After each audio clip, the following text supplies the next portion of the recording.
And we are live. God damn. It's been a long time. It's been a long time, man, since I've done a live stream. But I'm back. I'm back. So in today's live stream, I want to just react to match week 1 of the English Premier League season 24-25. Yeah, it really feels strange though. It does. But I'm here in the flesh, and I want to talk about all 10 matches and a few other things, some news, transfers, chop it up with you guys, and just catch up, man. It's been a long time. God damn, it's been a while. So, without further ado, guys, let's not waste any time. Let us not waste any time at all. Let's pull up the page and let's talk. If I even remember how to do this. Oh yeah. All right. So we're gonna talk about these matches, man. I did watch quite a bit of matches, but of course there's some matches I can't watch because there's games played simultaneously, and gotta get back in my groove. To be honest, last season I wasn't watching a lot of games, but I did watch City matches. I even stopped watching Liverpool matches because I'm like, these dudes ain't competing for no title. Why am I watching them? You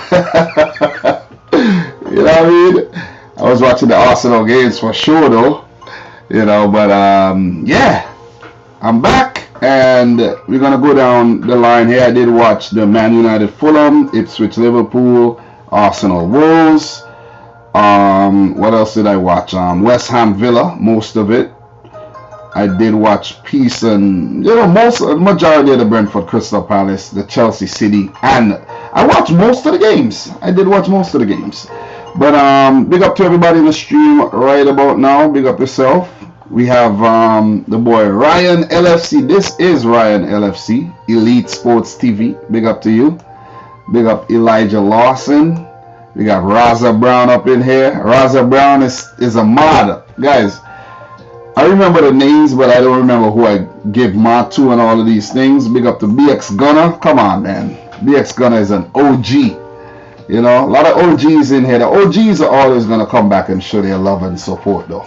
But guys, let me know how the audio sounds. Let me know how everything looks, if everything's crispy the way I left it. You see what I'm saying? Because, before I went on my hiatus, I did have this setup real nice and clean. You know what I'm saying?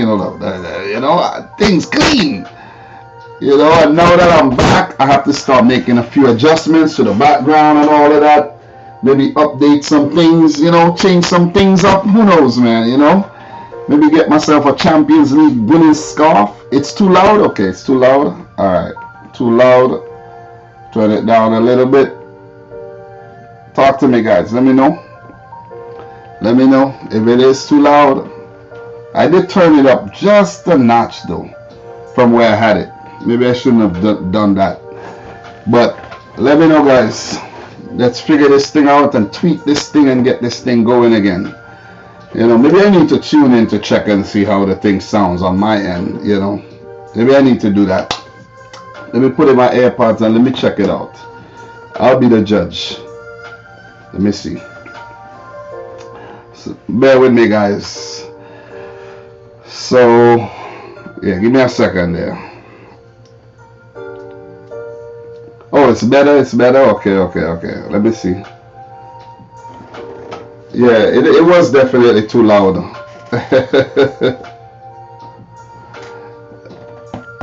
Yeah, it is too loud. It's still too loud.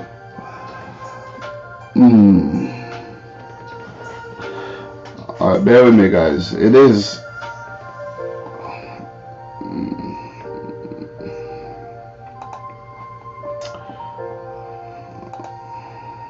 Let's see. Oh, you know what, guys? The real mic is not even hooked up, man. The real mic is not hooked up.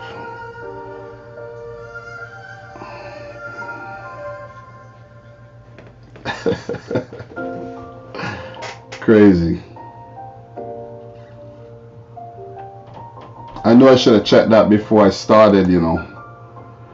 This thing always does that. I gotta actually disconnect the webcam. It's coming through the webcam. That's why it sounds like that. Let me see something. Yep.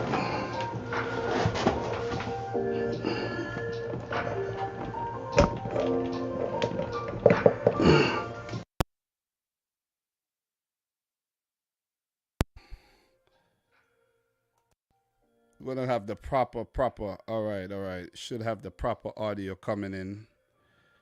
All right. That is more like it.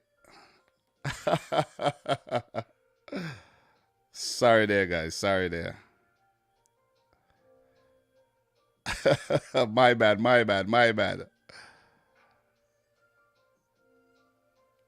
Yeah, my bad, guys. Cause y'all know I got the crispy audio, man. I don't know what. Gee, you know what? I have to plug out this webcam. Cause I got the webcam set up.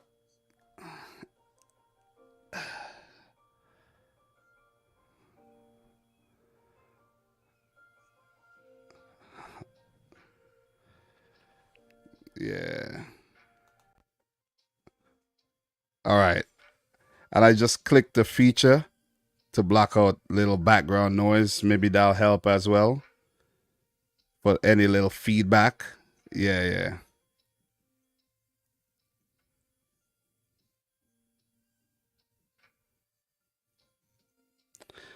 Are you guys hearing the music in the background though?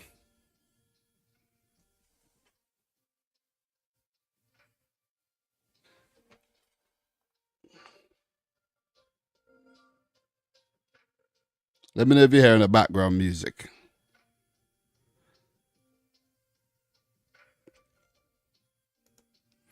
Anyways, let's talk.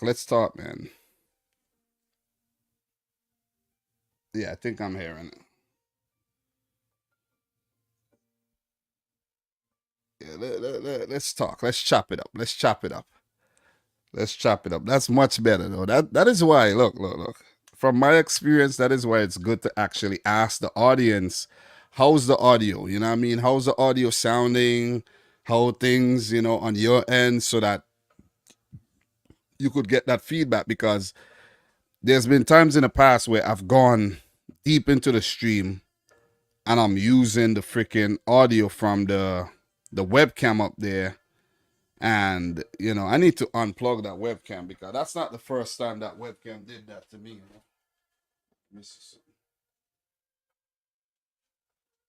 Yeah. Yep. Just unplug that webcam, man, Webcam. I'm like, whoa, why is my thing sounding like that? But guys, let's start, man. Let's talk. Let's not, delay the stream any longer. Let's start. Man United 1, Fulham 0. I was watching this game and I think I fell asleep and then I woke back up. And when I woke up, a little bit after I woke up, Man United scored. I'm like, God damn. I was like, shoots, man. Fulham did look good. They did really look good.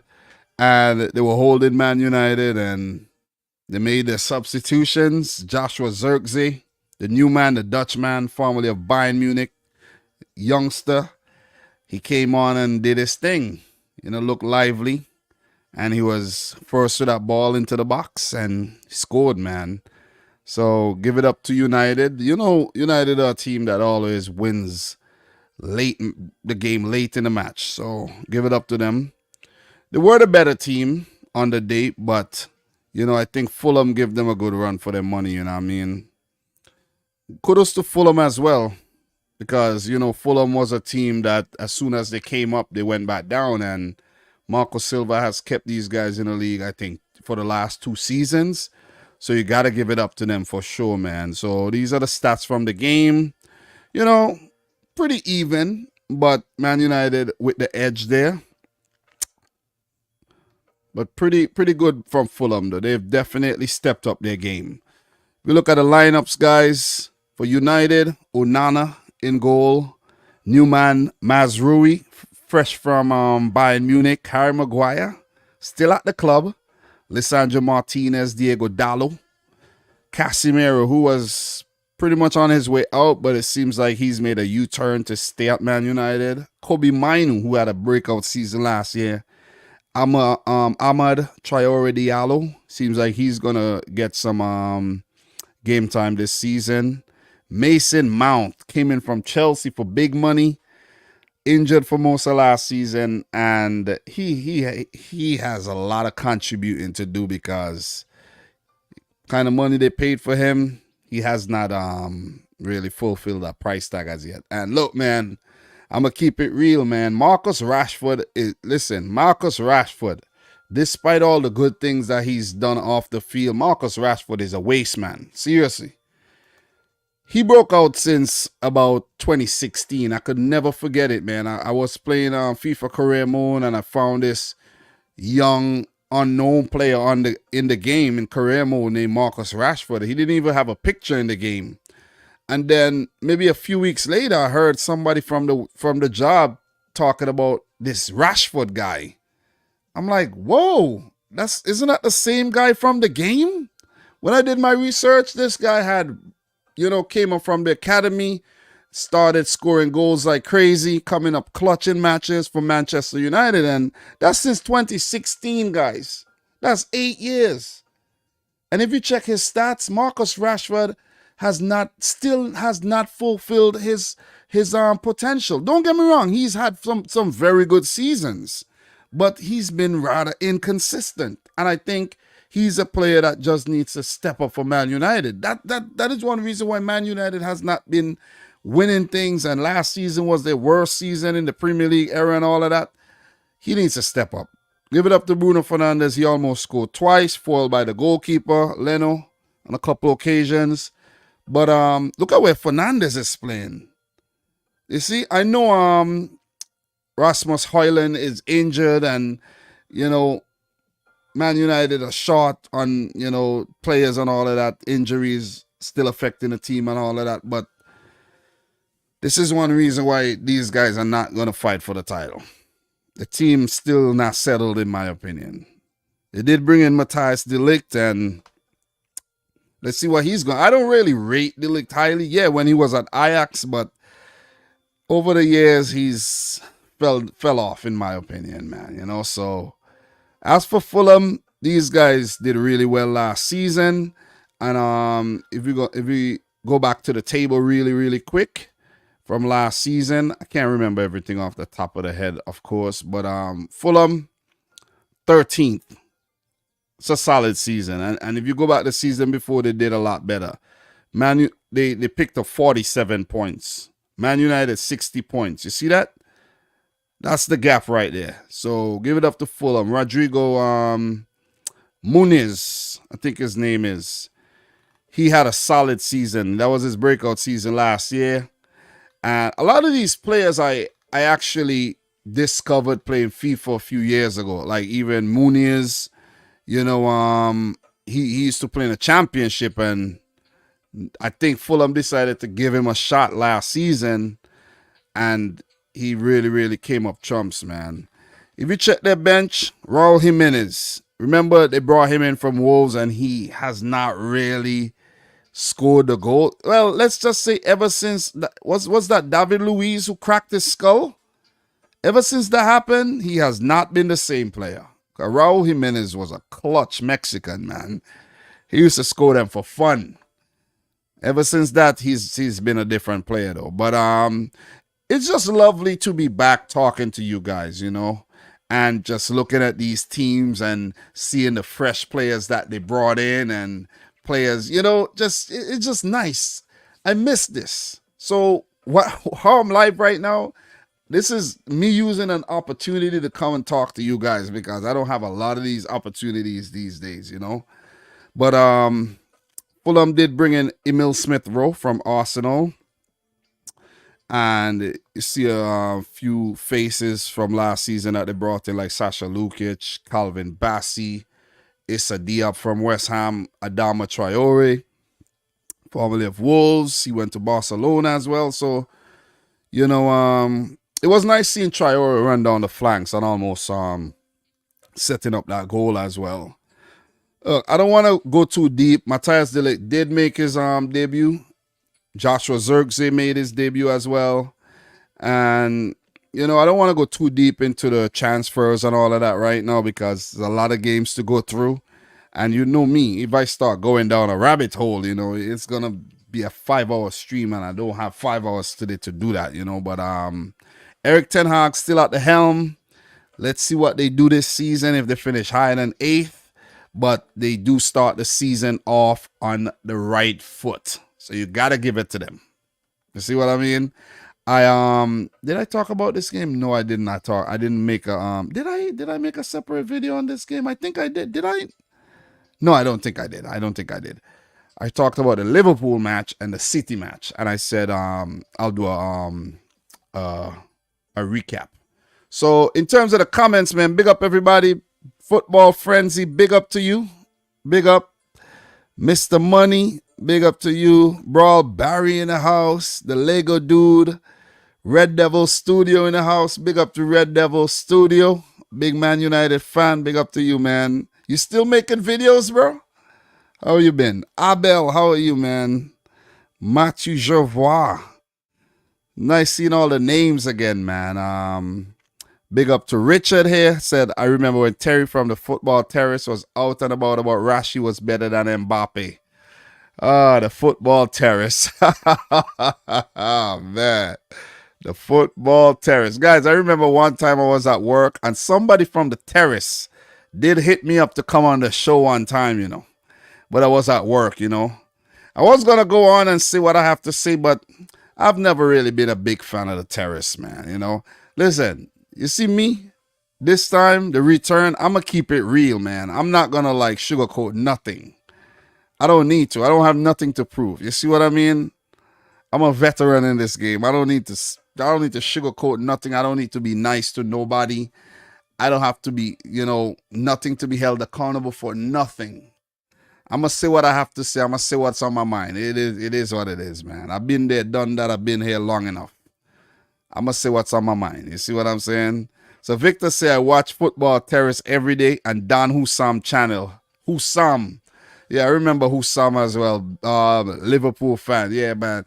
Listen, in order to do this football thing, guys, and have a successful football channel, you can't have a job. You can't really, it is very hard to have, it has to be what you're doing. You have to be doing this and this only.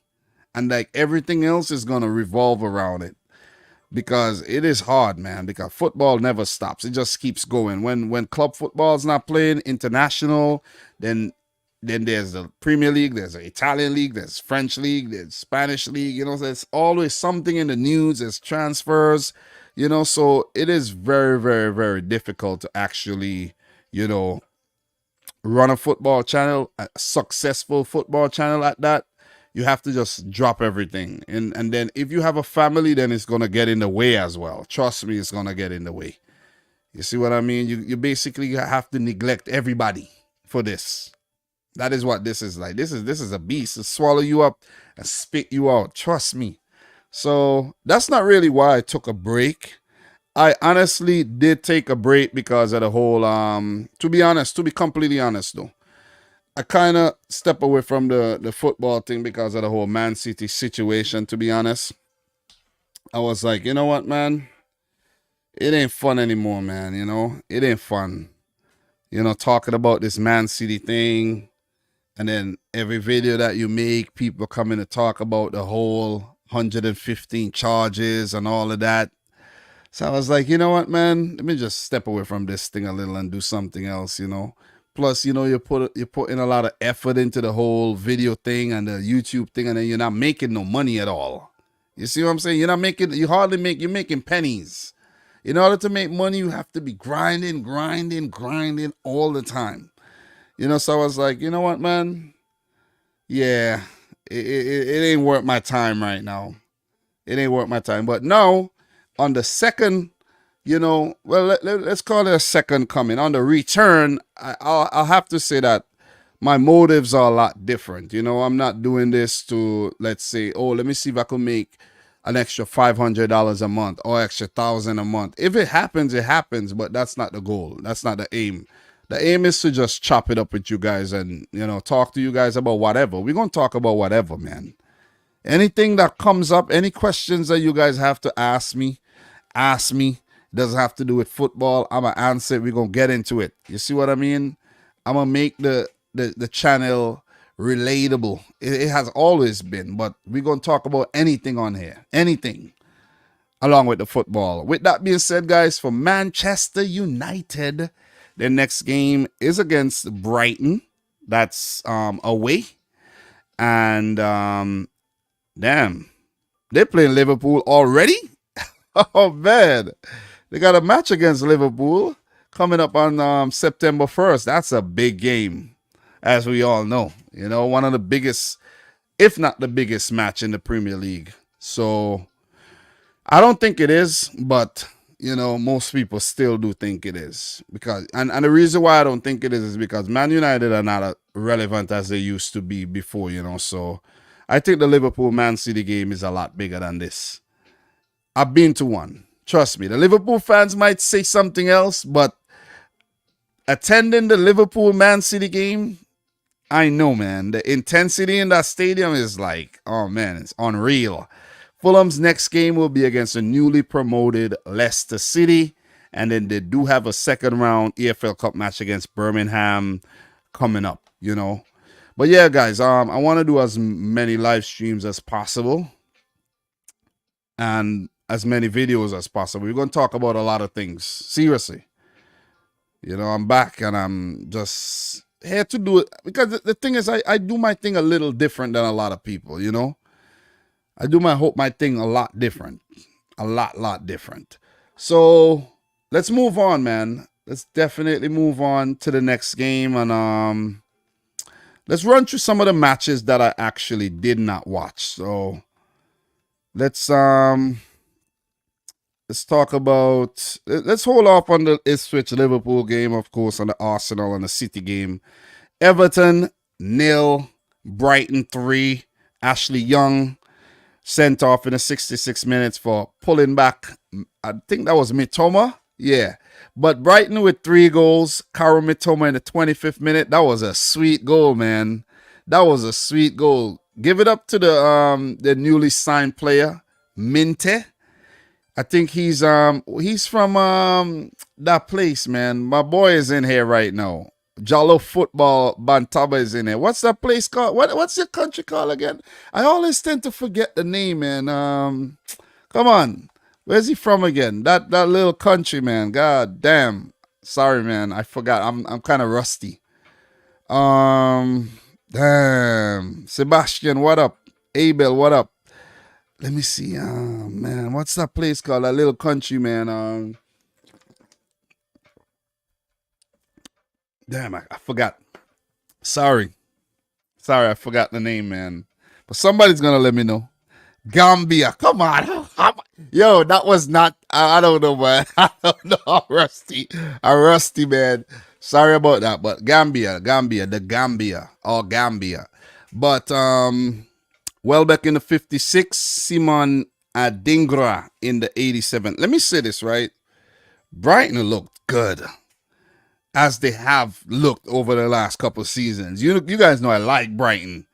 You guys know the seagulls fly through any weather. Brighton looked good, and the thing about Brighton that helped them excel season after season, since they've got promoted, these guys have never been relegated, and I don't even think they've been close to relegation. Their signings, the business that they do is just so damn good. And I just want to commend Brighton. Danny Welbeck, he's done good since they signed him. And at his age, he's not an old man, but for football age, he's up there. He's still scoring. He's still keeping fit. But what's impressive about Brighton is when you have guys like Karo Mitoma and I think his name is Yakuba Mente, if I'm not mistaken. When you have Mente, newly signed as well, newly signed, and you have this guy from the bench right there, Simona Dingra, who lit up the league last season. When you have these guys, at your disposal, you're gonna play exciting football. And there's João Pedro, who's a little inconsistent, but he has good qualities, formerly of Watford. And if you go down the bench, there's a player. What's his name again, man? I think he's injured right now. The Uruguayan, the Ecuadorian. The Ecuadorian. I forgot his name right now. It's not coming to me. But he's talented. This guy, I never heard of him before, but Fabian Herzler, this guy's like 35 years old. This is ridiculous. 31, not 35. I'm giving the guy more age. 31 years old, and he's 31 years old. He's American and German, and he's in charge of freaking Brighton. This is how, exciting this team is. You have a man like Danny Welbeck, who's older than his manager. James Milner's still playing strong. You got experience in Veltman and Dunk. And then you see the youngsters in Van Hecker, who's been around the club a few seasons. But a few of these guys, I don't know. Like this guy, Weaver, Hinshelwood. Maybe these guys have been around last season, but I don't know. You see what I'm saying? I'm still feeling my way back into things. So I'm not going to act like, yeah, I know what's going on. No, I don't. You see what I'm saying? I have to look down the squad, look through the transfers. I've been following, the transfers and things, but I can't be on top of everything. But guys like Sarmiento, this guy's, very talented. We know what Gilmore is capable of doing. You know what I mean? This team, quality team. This Carlos Baleba youngster midfielder, quality midfielder as well. So give it up to Brighton, man. Exciting times ahead. Once again, even though they sold some of their better players, they still keep churning them out. As for Everton, I have to commend Everton for what they did last season by staying up, even with the point deduction. Give it up to Sean Dyche. He's working with what he has. And, they are able to, grind out results when it's needed. But they turned the ball over a little bit too much in this game. A few turnovers were punished, especially by Idrissa Gueye. And, I think there was a penalty that was overturned as well when they had a chance to actually equalize. So, yeah, Brighton outplayed Everton, and the red card, Ashley Young red card, didn't help at all. So definitely give it up to Brighton, man. And we'll get into the transfers and all. The newly signed Iliman Ndiaye, the Senegalese. I will get into some transfers if I have some time today. But big up to everybody in the stream. Big up to Marcel. Big up to Melina. How are you, Melina? Nice seeing you. Big up to Drew P in the house. You're up to date with Liverpool signings, Dom. Yeah, because there hasn't been any signings. Big up to the girl RK, man. Big up to you, man. Appreciate you. Big up to you for, being a member of the channel. Still, appreciate you, man. Appreciate you for holding the faith. Melina says, good to see you back streaming again. Of course, man. Canada in the house, guys. Melina, and we got Ryan in the house. Ryan, how come you're not streaming, bro? We know you're busy. Know you're always streaming. Big up to Origin Z. Oh my God. Listen, we got all the OGs back in here, man. The OGs. And another thing, guys. What do you think hiring Marsh for Canada? Well, I haven't really been on my international game. I have to say I have a lot of catching up to do, though. So I'm going to leave it at that. Danny Welbeck's 15th season. Wow, yeah. If you started in like 09, 2010, this will be a 15th season. So give it up to these guys. What about James Milner? You see? You know what I have to do, guys? I have to start putting together those 11s. Let's, have fun. It's not even about, yeah, don't get me wrong. It's nice to have views. Yeah, Estupinian. Yeah, there's a lot of players, man. I have to go through the squad again. But look, it's not always about views, man. Because if you focus too much on the views, then you'll get depressed when you don't get the views. You have to enjoy what you do. You gotta enjoy it, and you gotta, just be excited about what you're doing, and then everything else would follow. If people see that it's genuine and there's no ulterior motives, then they would gravitate towards you, you know what I'm saying? And then things would start levitating, if you understand what I mean. So 3-0 there to Brighton. Big 3 points over Everton. And another thing that I started doing, guys, it's not good. I don't advise you to do it, but I got into I started dabbling into betting. But to be honest, I'm betting like little 50 cents on games and $1 and $2 and things like that. No big betting. No big betting. So you guys know I know my Premier League stuff. So when you bet on away games, you tend to win more. And not unless I'm really sure that I'm gonna win some money from a game. I'll put $5, $10 and things like that on games. But my wife's brother said, yeah, that's how you start. That's how they start. Start small and then you go big. So I don't really want to get into the whole betting. I'm very controlled though. You know what I mean? But betting could be very addictive, especially if you're winning or if you're losing and then you want to win back, then you could go, but I've been controlled. I put $25 in the account and then, I just left it at that. But, I'm not going to actually advise anybody to bet away their money though. But big up everybody in here. Big up Ozan Kabak here. Yes, he played center back. Oh, man, what a name. Richard Neves, big up to you, man. Big up everybody. Mohammed Real, big up to you. Or Real, however you say that. Big up everybody, man. Make sure you guys are smashing up the thumbs up button, though. And if you're watching the live stream replay, I do apologize for the very bad audio at the start. But that was my webcam. I probably got to go in and cut that out, when the stream is already processed, because that was horrible, man. That was horrible.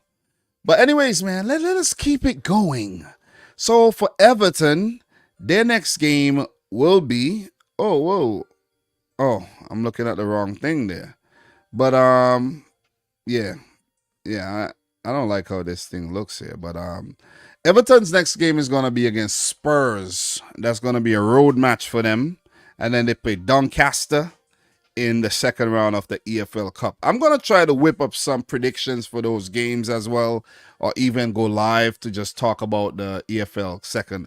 I don't know. I have a problem where I like to cover everything. And I got to stop trying to cover everything, because you can't cover everything. It's not possible. It needs a lot of time. So in terms of Brighton, I'm trying to go back here.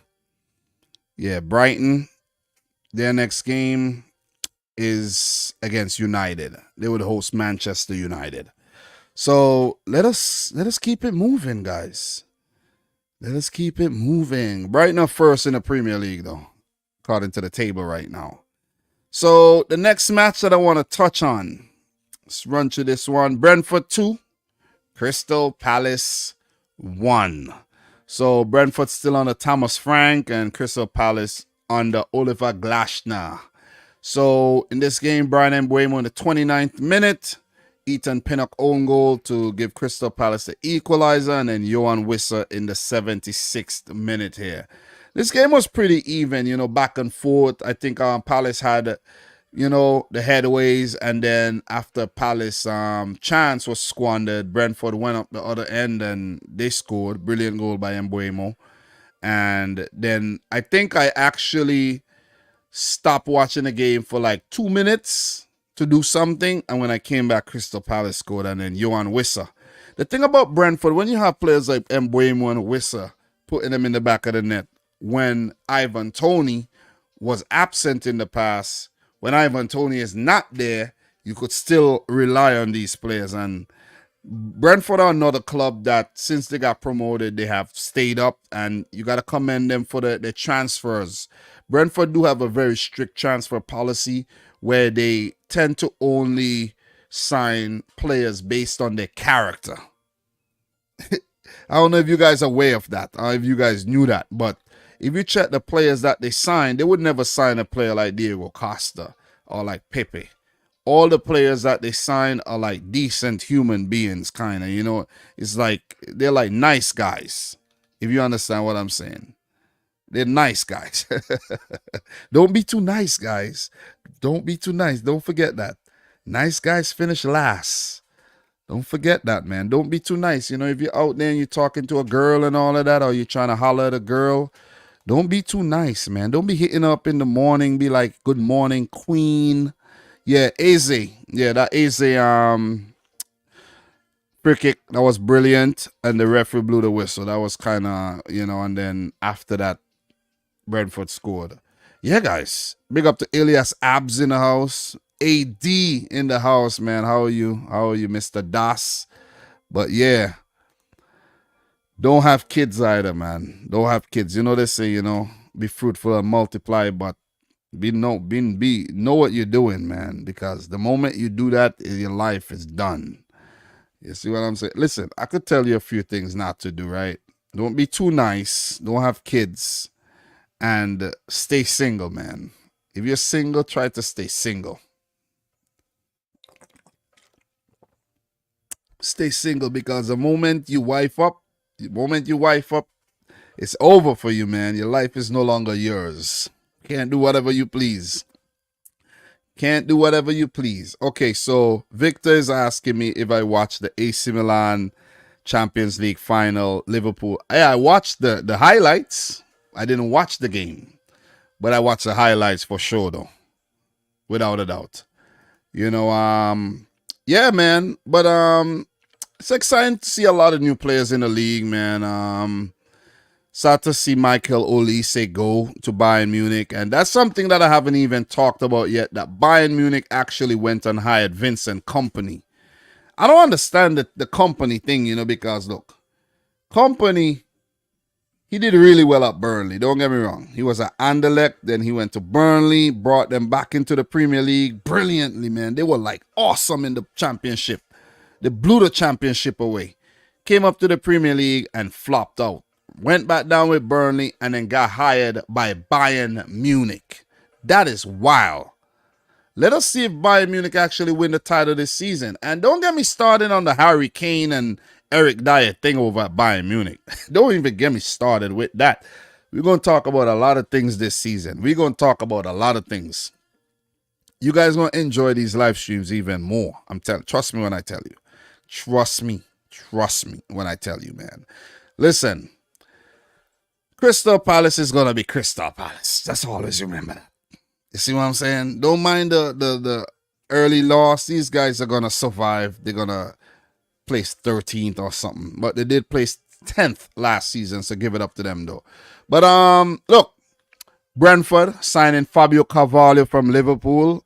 And I think I think Liverpool made a big mistake with Fabio Carvalho. It may be because of Carvalho's temperament that he's not like a guy that's going to be satisfied with a bit part role, because he's very good. You see what I mean? Very, very good. I think he was at Fulham, helped Fulham back into the league, and then Liverpool bought him from Fulham. And then Liverpool gave him a little opportunity and then loan him out, and then he did well on loan, and then, you know, Brentford bought him. I think he's the second most expensive player in the history of Brentford. That's a great signing. Liverpool could have done well with a dynamic player like Fabio Carvalho, a young player, exciting player, and they sold him. They did not nurture this player well enough to keep him on their books. This is a very, very good player, man. You know what I mean? You're talking about talismanic kind of generational talent here, Fabio Carvalho.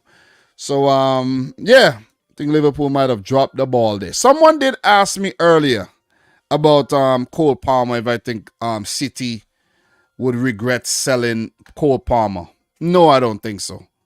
I think Cole Palmer showed a lot of promise at City, but sometimes you just have to let a player free so that he could just spread his wings, because at City he would not have as much freedom and as much game time as he's having at Chelsea. Think about it. When you're on the below the peck, you're lower down the pecking order, right? And you have Foden, you have Bernardo, you have Grealish, you have Doku, you have Oscar Bob, and all these guys to compete with. You think about it. You see what I'm saying? I think he made the right choice. Chelsea came in. City said, "Hey, man, you want to pay that kind of money for a player who's not even established? Okay, thank you." Man City has been making a lot of money from these young players, from the under 21s. A lot of money. Like I'm telling you, a lot of money. That's where City make most of their money from. And people don't even realize that. You see? People don't realize that. Taylor Howard-Bellis, Sammy Dozie, Muric. The list goes on, man. The list goes on. Palmer. The list goes on. But anyways, we answered that question, and I can't really touch on everything. I don't want to go too deep into everything, so I'm gonna leave that right there, and we're gonna keep it moving, man. Big 3 points there for Brentford. They were the better team.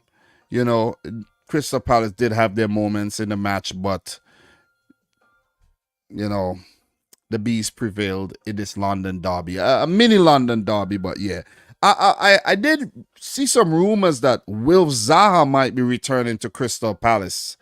That'll be a big signing for them if they are able to, bring him back to the club, But I would have wanted to see Zaha play at Bayern Munich. He used to be linked to Bayern Munich, but he went to Turkey, and who knows, maybe it didn't work out too well in terms of him in Turkey. Did he win the league? Who won the Turkish league last year? Was it Galatasaray? I don't even know, man. Let me see. Super League. Yeah, I haven't really been following up on a lot of things, man. Besiktas, Galatasaray. Let me see. So you guys always free to let me know. Oh, the move fell through. Okay. Joachim Anderson, mate. He joined Fulham. Give me 1 second there. Yeah, Joachim Anderson. Wait. Who was he playing with again? God damn. I remember a lot of the players. I remember majority of the players. But Joachim Anderson. Damn. Who was he playing for? Was he at Crystal Palace? Wait. Was he playing for Crystal Palace on the day? Yeah, he was playing for Crystal Palace on the day, and he joined Fulham. Okay. Yeah, you kind of confused me there. Yeah, because I'm like, what are you talking about? Yeah, that's a good sign, and he's a quality center back there, though. So, we'll get more into the transfers, guys. We'll definitely get more into the transfers. And as I said, I am not as sharp as I used to be. Lavia. Man City youngster, big money. Sold to Southampton. We sold a lot of youngsters to Southampton, though. Definitely. But yeah, man. Listen, man. I'm not afraid to say that I'm still rusty. Football is a fast-moving, fast-paced type of sport, on and off the field. You blink, you're gonna miss. You're gonna miss everything. So I'm gonna definitely depend on you guys to help me catch up and stay abreast with everything. So Liverpool do play Brentford in their next game. Brentford do face Liverpool on the road for their next match, and for Crystal Palace, their next game would be against West Ham United, another London derby, start off the season. So definitely gonna keep it moving because we got a lot of games to go through. Though I have to stop go into rabbit holes though. I always do that. And next thing you look, I'm here streaming for 3-4 hours. Forest Bournemouth 1-1. Chris Wood in the 23rd. Antoine Semenyo in the 86th minute. I think I did win some money on this game. Not a lot of money though. As I said, I only bet like 50 cents. I'm just dabbling, you know what I mean? You could put in like 3 wagers. You could kind of cheat the betting system. You could just bet for everybody. You could put 50 cents on Forest, 50 cents on Bournemouth, and 50 cents for a draw. Any result, you're still going to make back your money that you spent. Oh, man. You know, you dibble, you dabble until I start seeing how these teams are playing and I could bet confidently. You see what I mean? I could bet it's always good to bet against Manchester United because you know they're going they're going to lose against one of these small teams. So every time they play a small team, just bet that they're going to lose. You might win some money. But don't bet a whole lot of money though. I'm not telling you to go and bet your mortgage or bet your rent or bet your college tuition or anything like that. You know, if you have some money for you and your girlfriend or wife to go out on a date, you know, I'm not telling you to go and bet your whole life savings. Don't do those things. Bet responsibly, you know. But yeah, man, Chris Wood coming in clutch with that goal. And Semenyo, who they acquired from the championship last season. He was ripping it up down there. Can't remember what team they bought him from, though. I'm still rusty. I can't remember these things. But Forest, I really can't keep up with their transfer business because they brought in so many players. They let go so many players, and they're still bringing in players. So they had to, like, rebuild their team from scratch. But it has worked for 2 seasons. And they even got a point deduction last season and still survived. So give it up to Forest, though. But Callum Hudson, although it was quite lively in this match. And Danilo, I really, really like this player, but I think he broke his leg or something.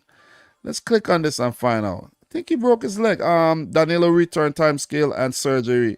Yeah, he broke his ankle, man. That was so sad. This is a player that I really like and I think has a lot of potential to move on to a bigger club. Not that Forest ain't a big club. I'm not saying that, but, you know. Yeah, guys, I hurt my wrist, man. I hurt my wrist working on my little minivan. I was trying to do an oil change on the minivan, and whoever changed the oil last, they tightened the drain plug like super tight. I had to get like a pipe wrench to try to take the drain plug off because my thing is I was going to take it off and then I was going to jump in my other vehicle and buy a new drain plug, but I couldn't get it off. And I tried to I was at a bad angle in the backyard and I tried to open the freaking drain plug and I heard my wrist went crack. And I'm like, damn, I just messed up my wrist, man. So it's still hurting. It's really hurting. And now I'm using the mouse and all of that. It's hurting even more. So pray for me, guys. Pray for my wrist. I didn't hurt my wrist doing other activities. It was just trying to work on my car, guys. For real, it hurts. It hurts, man. But yeah, 1-1 point shared here. Let's go down to the managers here. Nuno Espirito Santo back in the Premier League. Remember, he was in charge of Wolves, did great things for Wolves, and then he went to Spurs. He got sacked, went over to Saudi Arabia, I think, if I'm not mistaken. I think so. And he's back, man. He helped them stay up last season. And Iraola, first season in the league. Last season, I really thought Bournemouth was going to go down, but he kept them up, man. He kept them up. So give it up to Iraola. Shout out to Justin Kluivert, man, who did really well for Bournemouth last season. Give it up to him. But what could affect Bournemouth is the absence of their big striker. What's his name? God damn, how am I running a blank here? Big striker, man. The guy who Liverpool sold to them. What's his name again? God damn, Liverpool swindled Bournemouth out of millions. God, how am I running? I don't get it. I don't get it. how am I running a blank? Dominic Solanke. How am I running a blank? What is going on with me? But yeah, Dominic Solanke, man. Dominic Solanke scored 1 goal for Liverpool. So big up to Emmanuel Opoku, who dropped my first super chat on the return. He says, great to see you back, Dom. Miss your analysis. Yeah, guys, don't forget to go and check out my little analysis videos that I made. At first, when I did them, I was like, damn, I feel kind of rusty. I don't think I did good. But when I watched over the videos, I was like, damn, I nailed it. I'm like, I still got it, man. I still got it. I still got, guys, that's not an easy thing to do, Try starting a YouTube channel and then do a match analysis or match reaction. Just try it one day. And then you're going to be like, oh, shoot, this ain't easy at all. And I mean, try doing it in one take, no edits, nothing. While driving or walking or sitting down. Just try it, man. It ain't easy. Takes a lot. Definitely takes a lot. So they just signed Porter striker to replace Solanke. Yeah, I did hear about Ivan Nilsson. I did hear about that, but we will touch on the transfer businesses, and I would maybe do something where I grade the transfers. I give them, A, B, C, D, or E, and all of that. I will do something like that. But with Solanke out, it does give Semenyo a chance to shine because he was ripping it up in the championship. Now he could do his thing. They do have a lot of talented players in the team, so give it up to them. Dango Watora. And I think he's Ivorian, if I'm not mistaken. Luis Sinistera, the Colombian. Zabani, Ukrainian. Kirkez. I think Kirkez is somewhere from Romania. Somewhere there. Let me see. Where is he from? Somewhere over there, man. Serbia. Yeah, Hungary. Yeah, Romania, Hungary. All in the same region of Europe there. But yeah, decent team, man. Decent team, and let's see how they do. Can't underestimate them too much. I think they did bring in this youngster formerly of Sheffield United, I think he used to play for. Daniel Jebison. They got, got talent, man. Hamed Traore. Ivorian Hamed Traore. So yeah. They got talent, man. I like the Premier League, man. Listen, man. The Premier League is just the best league, man. It is just the best league. I look at I was watching a little piece of the Mallorca Real Madrid game, and I'm like, who are these guys here? Who are these guys playing for Mallorca? I know some of the guys like Kyle Larin and one or two others, but I'm like, who are these guys? Are these guys like semi-professionals here? I'm just saying, man. I'm just saying. I'm like, who are these dudes? For real. But anyways, for Forest, their next match, we'll keep it moving. They will play Southampton, newly promoted Southampton. And in terms of Bournemouth, I think I did touch on that. They play Newcastle United. So we're going to keep it moving, guys. We're not going to linger too much on these matches here at all. We have a lot of time during the season to talk about players and transfers and all of that. West Ham 1, Aston Villa 2. Listen, before we even talk about the scoreline and the scorers, just give it up to Unai Emery and the great job he's done at Aston Villa. He has turned these guys into, basically top 4 contenders. Champions League players. A Champions League team. They'll be in the Champions League this season. That is big for Aston Villa. And that is also going to be a test for them on how they're going to manage Champions League football in tandem with the league and the domestic cups. So, they got to have the squad for that. And they just have to manage the workload and rotate their players.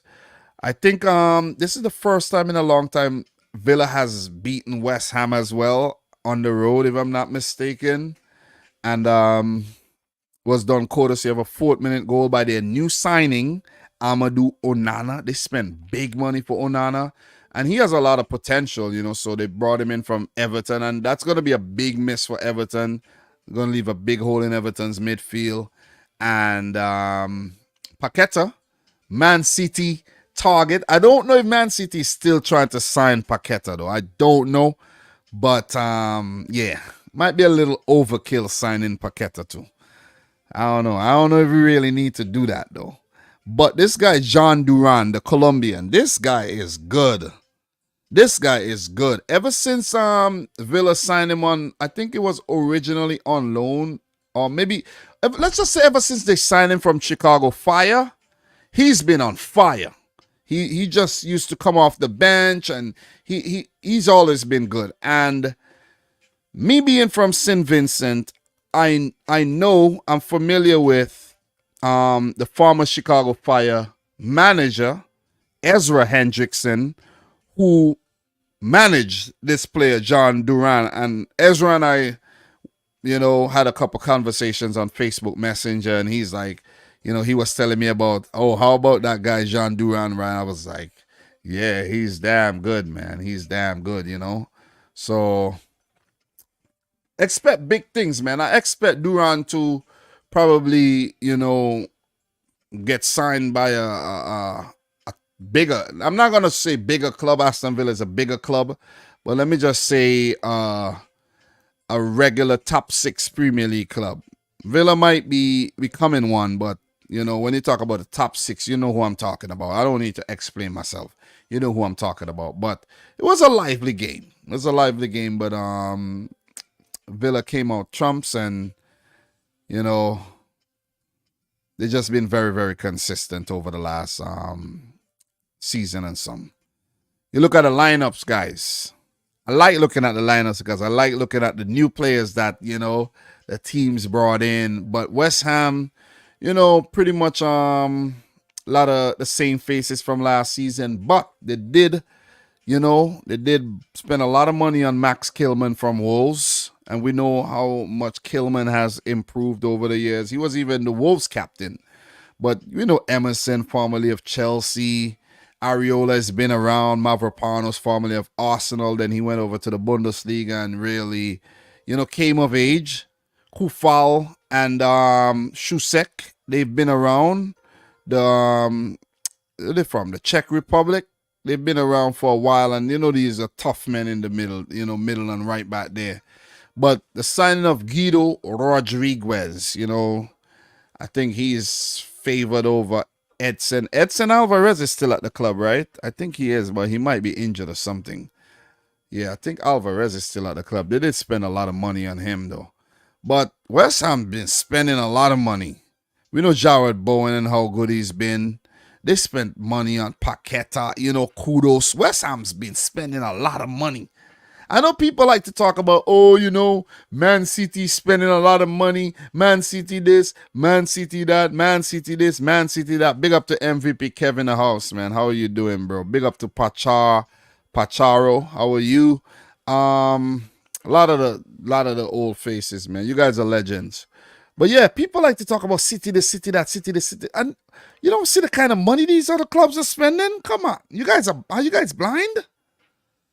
You guys see the kind of money?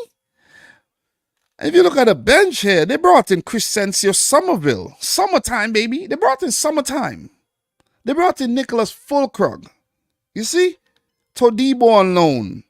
They brought in Aaron Wan-Bissaka, even though it's not like expensive signings here, but they've been spending some bread. Danny Ings hasn't really hit the ground yet. I don't know what he's waiting for, but if you really, look at these teams are spending money. These teams are spending cash. You know what I mean? Even Villa been spending some money, but I think losing that player, that winger, what's his name, man? Damn. I really like the signing, what's his name? God damn, I forgot his name. But they signed him and he got sold to the Saudi League. But they brought in Morgan Rogers. So they just, there's players, guys. There's players, you just have to do your scouting right. And, you'll get the players. You know what I mean? You just can't spend the money on any. You take your time and you sign the players, you're gonna see results. And look at that. Pa Torres, all these guys was brought in, and you see the kind of results you're seeing here from Villa. Where's Diego Carlos as well? Remember what he was doing over at Sevilla, him and Kunde? Remember when Diego Carlos and Kunde was at Sevilla? And Villa brought him in and he was injured last season, but they just have a lot of talent. Matson, he did well for Dortmund last season. This kid came on, this Nedeljkovic kid came on and looked really good. You see, they signed Ross Barkley. Ross Barkley was part of that Aston Villa team that destroyed Liverpool that season. Guys, remember that? Remember Buendia, the kind of money they spend on Buendia?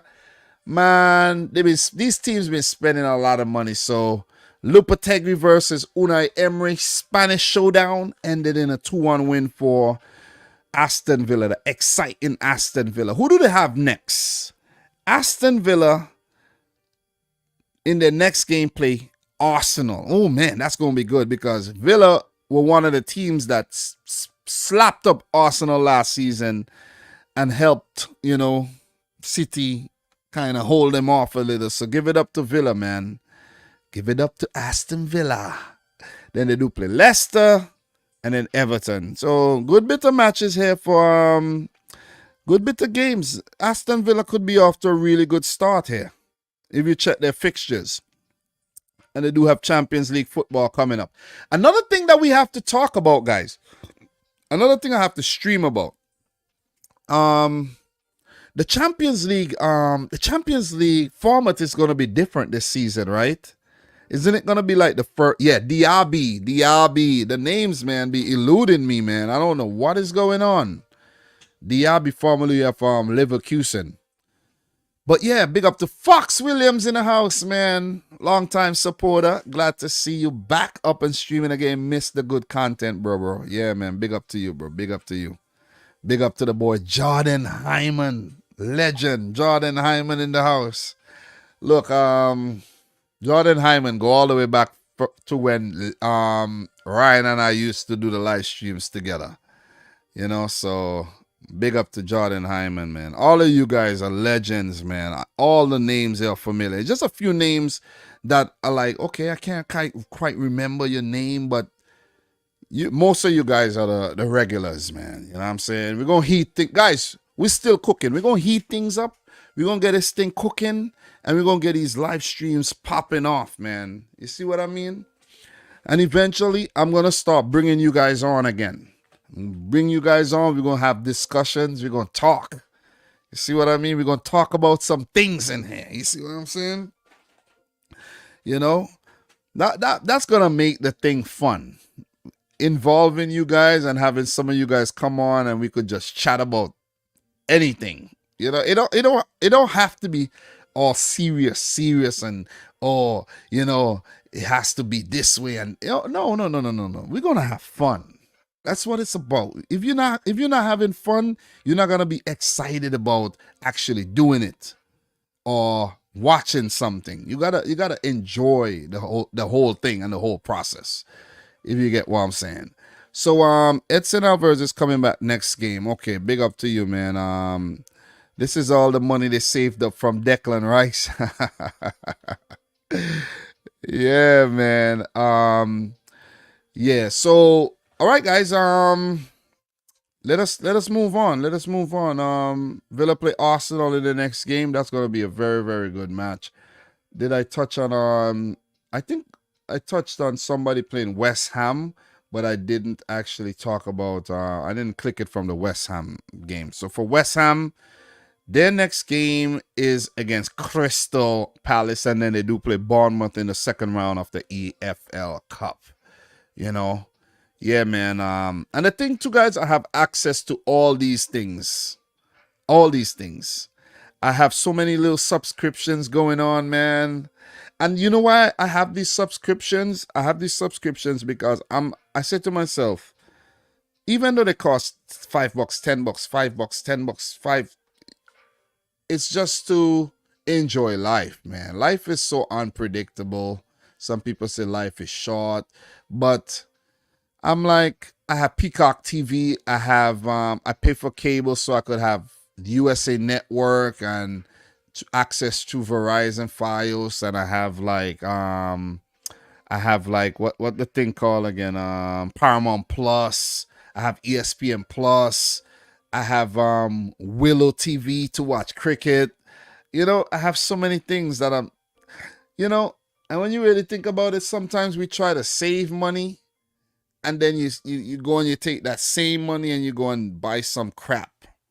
You buy 2 bottles of soda. That could have been your freaking subscription to watch some sports for the month and things like that. You see what I mean? But yeah, guys, I haven't really been watching a lot of football over the last year, to be completely honest. I didn't watch the Olympics. I didn't watch the Copa America. I didn't watch the Euros. I didn't watch the Gold Cup. I didn't talk anything about it. I'm really rusty. I haven't been up on World Cup qualifiers, nothing. But I'm going to get back into the swing of things, guys. I'm really going to get back into the swing of things. But I'm going to do things a little bit different, though, because I have a lot of other things that I'm doing. So I don't want to, forget about those and start doing this, because we're in some critical times and we need money. So I'm not going to be doing things that I'm not going to be generating a lot of income from, where I could be making money. You see what I'm, like right now, I could be making money right now. You see? But, it's good to have a balance. So I saw this opportunity, come talk to you guys. I'm going to try. I'm not going to try. I'm going to do a recap every single week.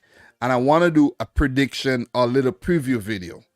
So when I'm done this, the fact that I've seen the teams, I have a feel. I didn't do one last week because I didn't feel comfortable. I'm like, nah, it don't feel right to do one. I don't know what's going on. I can't just do a prediction. So for week 2, I want to do something. Not something long and drawn out. I just want to get to the point. You see what I mean? For the next one. So let us keep it moving, though. Let's keep it moving. Move on to the next match. And let's talk about this one. Leicester 1, Tottenham 1. I put this on the big screen yesterday because I do have ESPN Plus on my Roku TV. Or not ESPN Plus. Yeah, I do have ESPN Plus. But USA Network, I watched it on. And Leicester back in the Premier League. These guys look like they're ready for action. You see what I mean? On the what's his name? Cooper. Why am I forgetting his freaking first name? Steve Cooper. God damn. So Steve Cooper in charge of Leicester after Enzo Maresca signed for Chelsea. And this Leicester team got some new players like the goalkeeper Hermansen. I never heard of him. All the other players I've heard of. All the starters I've heard of. But then when I was watching the game and I heard the commentator say Wilfred Ndidi, I'm like, whoa! And it just dawned on me. I'm like, yo, Ndidi is still playing for Leicester? Ndidi is a player that was so highly rated over the seasons, and I'm surprised that he never moved on from Leicester.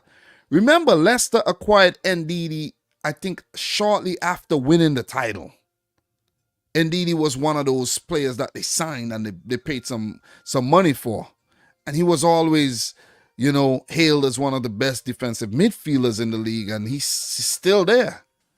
But give it up to Jamie Vardy, who's, I think, the only, let me check the bench. I don't want to jump the gun, but let's say he's the only survivor from the title winning team. Hamza Chowdhury has been around. Chowdhury, by the way, guys, is Grenadian and Bangladesh. Hamza Chowdhury, big up to Hamza Chowdhury with his very standout hairstyle. But he's been around, since 2017. So he wasn't there. He wasn't part of the title winning team. He came in after that. He was a teenager then. He's been around Leicester for a while, but he did get loaned out a couple times, though, I think, for some game time. But I'm surprised he has not established himself, at Leicester yet. it's not even that. I think they never really give him the opportunity, seeing that they had N'Golo Kante, and then they signed Sumare and Ndidi. I think Ndidi came in after Kante was sold to Chelsea. I think it was something like that, right? Something like that, if my memory serves me right. But Leicester, they were spending a lot of money, and I heard that they could be, sanctioned by the league for some type of financial fair play thing. I don't know, man. I don't understand how they do the financial fair play. I really don't, because we don't see Chelsea getting fined. Well, what do I know? I don't know anything. But we've heard, the Man City thing going on for some time. We've heard that, Chelsea spent $1 billion on the Todd Bowley. It's just like, I don't know, man. Then they go and they deduct points from the lesser teams. I'm not gonna say small, but let's say the lesser teams like Forest and Everton, and they deduct points, and then Chelsea not getting no point deduction, and then City ain't getting no point deduction, at least not yet. You see, I don't know. I really don't understand. It's just politics, guys. It's just a whole lot of politics, man. Seriously, it's a lot of politics. Iheanacho, I think he did move on to Sevilla he went to. Yeah, Iheanacho was never given his chance at Leicester, man. But Leicester, they did bring in Bobby Decordova-Reid. They brought in Facunde Boananate. I think he's on loan from Leicester. But you see this guy right here who they signed from Sporting last season and who helped them come back up to the league? This guy, Fatawu. Oh, man, this guy is good. This guy is good. And what I like about Fatawu is that he really helps out in defense. He's a winger, but when I tell you he helps out James Justin back there at right back, he does. And give it up to Harry Winks, though, who actually went to Leicester and won silverware in winning the championship last season. And now he's joined by he wasn't on the bench, but he's joined by what's his name, man? The other Tottenham player. God damn, I don't know why I'm running a blank on his name too. But the youngster, man, in the midfield there. Whatever. You guys drop the name there. Oh, every time I need a name, I'm not remembering the freaking name. But Leicester just signed him. So you go over to the Tottenham side. Game finished 1-1, of course, guys. Pedro Porro in the 29th minute, really good header. And Jamie Vardy with that equalizing header, man. That was good. Jamie Vardy could have won the game too. But he put that ball, I think that ball was saved by Vicario, the goalkeeper. So Spurs, don't get me wrong, man. Spurs will be Spurs. They were real Spurs in this game. They were on top. They didn't double up their advantage, and they had to pay for it. And they could have even lost this game. They really could have lost this game. The game could have went anyway. So Leicester had their moments, and then when Bentancur had his injury, the momentum shift back to Spurs. But if you look across the field, man, if you look at Spurs team, they do have a lot of talent. Don't get me wrong. A lot of promise, a lot of talent. Brennan Johnson, Solanke. Solanke had quite a bit of opportunities, but didn't score. Son, as usual, always a threat. Madison with his deliveries. Pape Matar has really broken through and starting for Spurs. Udogie has really held down let's say Udogie and Pedro Porro has held down the fullback spots where it was an area where they had problems. And Van der Ven and Romero, they were quite solid, you know what I mean, at center back. Vicario is a player that really surprised me because I didn't know him before they signed him from the Italian league last season, and he was quite impressive whenever I've seen him. But Richarlison is still a Spurs player. They brought in Archie Gray. This Lucas Bergvall kid looked good. They looked decent. They brought back Timo Werner. You know, if you look down the Spurs team, they got quality players, but they would just always be an underachieving club. Let's just put it out there, man. As for Leicester, they have shown us that they're going to fight. And this is what Leicester is going to play for this season. I don't think remember Leicester were a team that were a few seasons. These guys were top 4 the whole season, and then the back end of the season, when they were under Brendan Rodgers, they fell by the wayside, played Europa League football, and then bam, bam, bam. Next thing you know, they relegated. You see what I'm saying? This has been one of the shocking relegations for a while, right?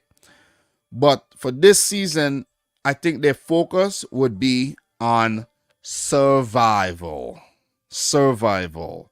Let me see if you guys drop the name. Guys, where's the name, man? Where's the name? What's that Tottenham player they signed, man? That youngster in the midfield there. Can't remember his name right now. It's not coming to me. But good job, Steve Cooper and his boys, to pick up a draw against the ever underachieving Tottenham Hotspurs. We're going to leave that there and keep it moving. For Leicester City, their next game is against Fulham this Saturday. Then they play Tranmere Rovers in the second round of the EFL Cup. As for Spurs, their next game would be against Everton. They would be at the state-of-the-art Tottenham Hotspur Stadium, and then they play Newcastle. It's going to be a tricky game against Everton and Newcastle, but I think they should get the better of Everton. And that's why I'm now confident in actually doing a prediction video for match day 2, because now I see what's going on. Now I get a feel back in the whole the league and everything. So we're going to keep it moving because we have a few games left, and I don't want to draw this out any longer. Next thing you hear my son banging down the door trying to come down here to link up with me. So guys, what have we talked about? We spoke about this. Got a lot of games to talk about. Let's run through these matches, man. No, we ain't got a lot left. But Newcastle 1, Southampton 0. Fabian Shaw sent off in the 28th minute. Him and Ben Brereton Diaz got into a little thing. He gave him a little touch with his head and he was sent off, you know. These players are really, really dumb. Let me just put it out there. Fabian Shaw, you should be smarter than that. You're a professional footballer. You've been doing this thing long enough. You know how things are. You're a real dummy for doing that. Cameras all over. You know you're going to get sent off. But Newcastle still prevailed, and I think it was a really bad giveaway by the Southampton goalkeeper, and they were punished. Joe Linton, 45th minute, put the ball in the back of the net, and he has been a transformed player under Eddie Howe and Jason Tyndall. So don't want to draw this out any longer, but Southampton did have their opportunities, as you can see right there. 19 shots, 78% of possession. And they peppered Newcastle, but they just couldn't get the ball in the back of the net. But you could understand why Newcastle played the way they did. They went down to 10 men early in the game, and they just had to defend and hold the lead, the lucky lead that they actually had. So you look at this 11 here for Newcastle. Pretty much same makeup from last season. No new signings in that 11. Nick Pope, back from injury. Livermento, who was acquired from Southampton, formerly of Chelsea. And it's just the familiar faces. You know, Anthony Gordon, formerly of Everton, and, you know, Lewis Hall, formerly of Chelsea. Chelsea let a good one go right there, man. Jacob Murphy, solid team. Alexander Isak, solid, man. And you look at Southampton, who I think their survival will be, up for question, if you ask me.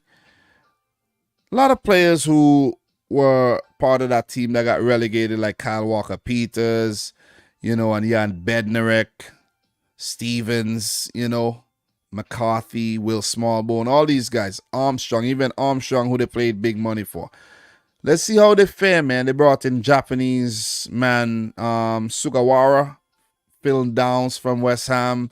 Joel Oribo, they paid big money for him when they signed him as well. So they brought in Cameron Archer as well. Cameron Archer, went to Sheffield. Sheffield went down. So Southampton did spend a lot of money on players, and it didn't work when they brought in guys like Sammy Dozie and co. and Romeo Lavia. They spent a lot of money. They paid Man City a lot of money for these youngsters, and didn't really work out that season, man. A few of these guys I'd never heard of. So, manager Russell Martin, 38 years old. Never heard of him. I'm going to keep it real. I don't know the guy, man. You know what I mean? Not going to act like I do, but I don't know Russell Martin whatsoever.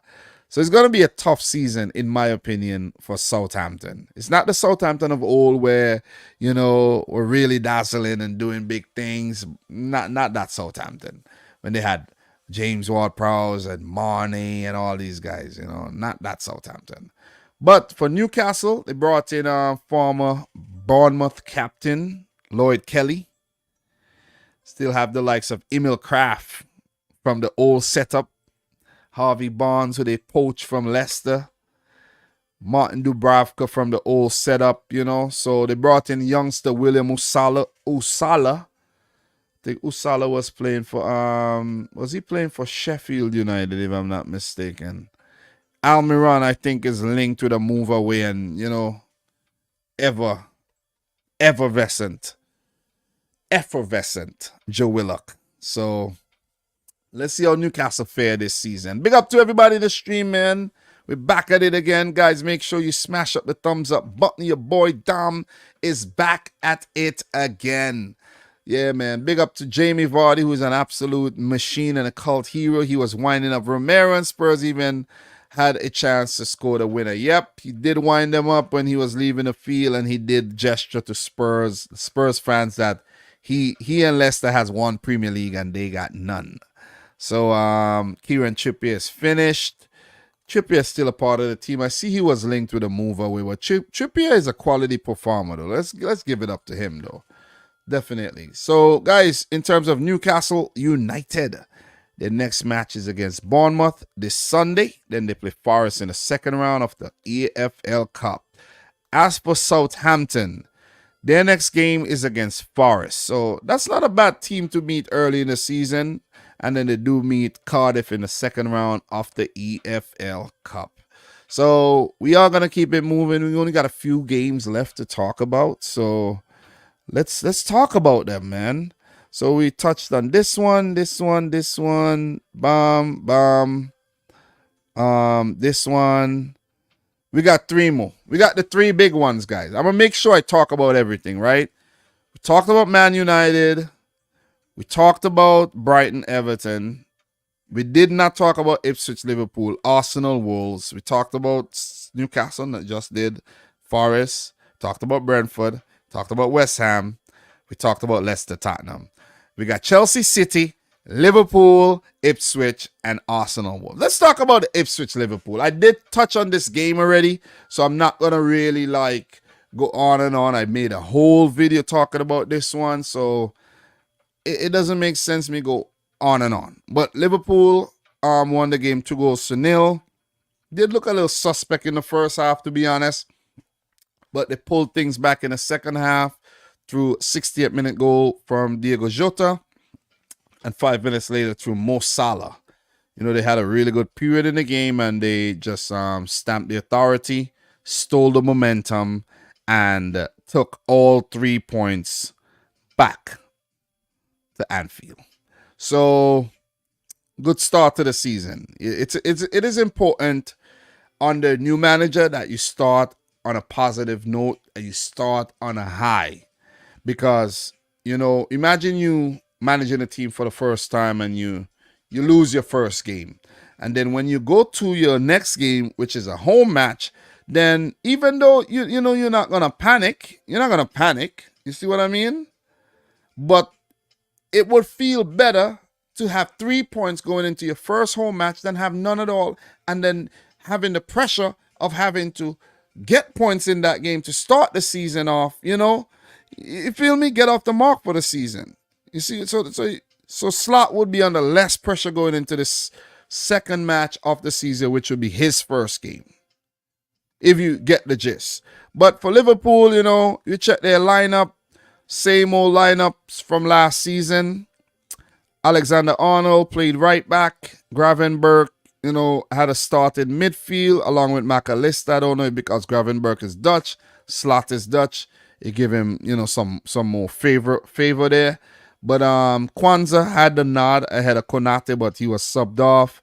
Virgil van Dijk is still there, guys. He's still there. Alisson Becker is still there. Andy Robertson is still there. So you see the core is still there in defense. Those four, Trent Alexander-Arnold, Alisson, Van Dijk, and Robertson, is still there. So Liverpool still got a very, very strong core there. And if you want to add Salah and Jota there, but the others, even Luis Diaz is still, I think he's still, still pretty fresh. The McAllister, the Szoboszlai, the Gravenberch, so they still got a little settling in to do, in my opinion, you know what I mean? And you check the bench. But as I said in the video that I uploaded, Liverpool does have a lot of quality. I mean, a tremendous amount of quality. And I also want to add this too, since you guys like to talk about people spending and people doing this and people doing that. Liverpool has spent a lot of money on these guys. And I mean a lot of money. This is a lot of money. Every player here, money spent. All of them. You see what I'm saying? Maybe not a lot spent on Gravenberch from my recollection, but Szoboszlai, Diaz, Jota, McAllister. It's a lot of money. You see what I'm saying? You go to the Konate, the Gakpo. This is money spent. Darwin Núñez. But as I reiterate, the quality is there. It's only left to Liverpool and these players to actually take the opportunity, take grab the bulls by its horn and go out there and compete for this title, because you ain't got much of an excuse, in my opinion, here. Where's the excuse? Do they need signings? Not really. But in my opinion, I think they should add a quality defender to their list. When I say a quality defender, if you look at even the right back position, that could be strengthened up. I know Joe Gomez is there, but Joe Gomez is stale. He's been around too long, and I don't think he has been great. Gotta give it up to Endo. He had a solid season, his first season last year, you know what I mean? But guys like Darwin Núñez has to really be more clinical. Curtis Jones got to step up when he has his opportunities, But the quality is there. Harvey Elliott is a good player. You could rotate and bring off the bench. Tsimikas, I think, is a very underrated left back. More attacking than defensive, but the quality of balls that he put into the box and his distribution is very, very good. But I think Liverpool, if you really identify here, a quality player that could play both right back and left back, in my opinion, because let's say Robertson get injured, then Tsimikas goes in there, and then the defense is weaker. You see what I mean? Let's think about it. I know Konate is there, and Kwanzaa is there, but I still look a little shaky to me comparing to the bigger, what am I saying, bigger? Compared to the other teams, the rivals, not a United, but a Man City and a let's say the teams that could really finish above Liverpool, like just without much of a debate, Arsenal and Man City. Look at their defense. Look at the amount of quality defenders that they got, and look at the defense that Liverpool got. Any kind of injury that happened here to Virgil van Dijk, think about how this defense would look. But if you go on an Arsenal and a Man City, let's just say Ruben Diaz gets injured. You have Akanji. You have Stones. You see what I mean? You have Vardiel, who could play center back as well. You have Nathan Ake. You see what I mean? City got the players. Liverpool, if their main man Virgil van Dijk gets injured, what are you going to do? You see? For Arsenal, let's say Saliba gets injured or Gabriel gets injured. Even a Ben White could slot in at center back. Even a guy, the new guy they just brought in, Calafiori.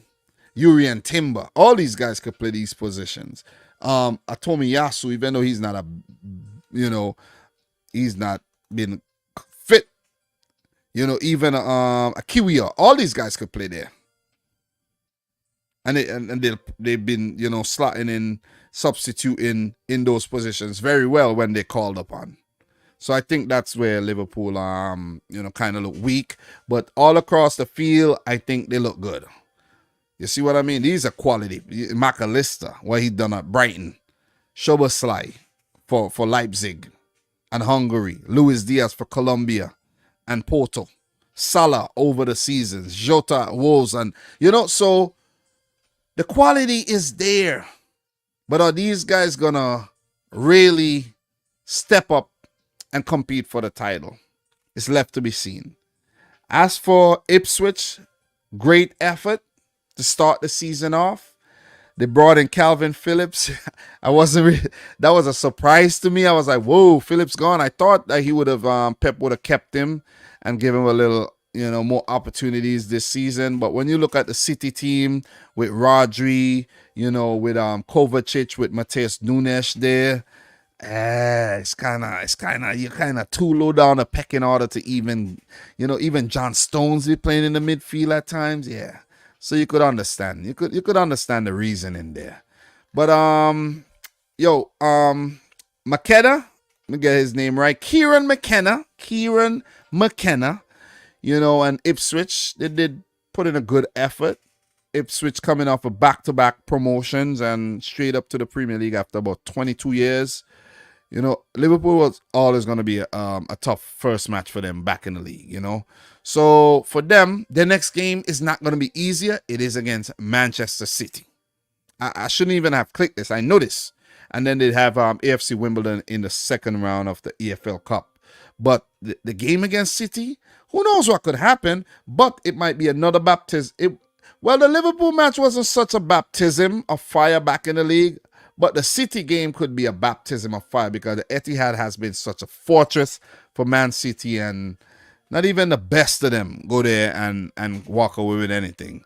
So I feel for Ipswich, man. I feel for them. Good luck. In terms of Liverpool, their next match in the league will be against Brentford. Brentford are not an easy game, but Liverpool will be home, and they will be looking to, use that home advantage at best. They do have United coming up. That's going to be a good one to look forward to, and I'll just leave it at that, man. But the other fixtures coming up, look like pretty winnable games.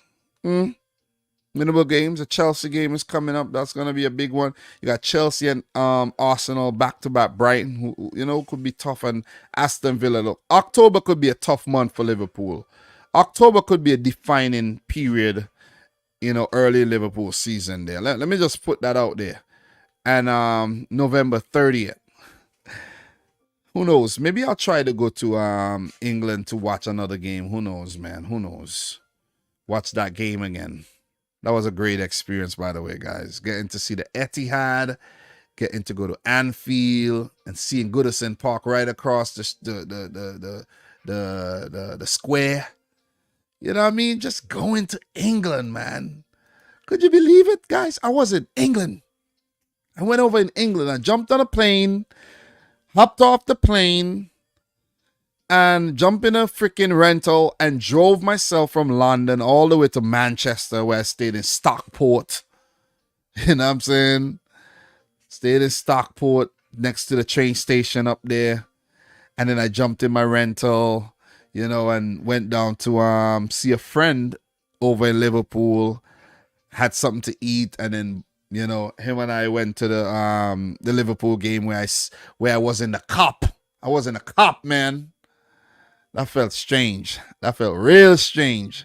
João Cancelo ruined things for you at Anfield. Yeah, man. Cancelo got spun big time. He got spun like a top. Got spun, man. But yeah, it was really nice, man. It was really nice driving in England, just driving through the countryside and just getting to see everything, man. I was like, damn, can't believe this. I'm in Europe, man. God damn. Anyways, big up to Elijah Lawson, who said, Dom, your thoughts on Gundogan returning to City? That's a great move. That is a great move, man. It's either he go to City or he go to Turkey, you know? But I think coming back to City where he's a cult hero and just finish off your career, man, you know what I mean? He should have never left. But I think he got a little bored. When you're doing something for a while and you're just winning, you just want a new adventure, man, you know what I mean? I think he got a little bored, needed a new scenery. He went to Barcelona. Yeah, and then it's like, well, whatever. This ain't all that, and could be coming back to Man City though. So I love that though. He'll be a good player to have in a squad. I'm not saying he's gonna start every game because that's gonna be kind of weird. He comes back and he's just like starting right away. But Gundogan was never that type of player though. Gundogan was a player that he was like a form player. He starts some games, other games he come off the bench and he just came up clutch. Like that game against Aston Villa. That was a crazy game, man. That game was wild. But anyways, I think I touched on this game and I said my piece. I think I analyzed this game very, very well. This whole Liverpool Ipswich Town match though.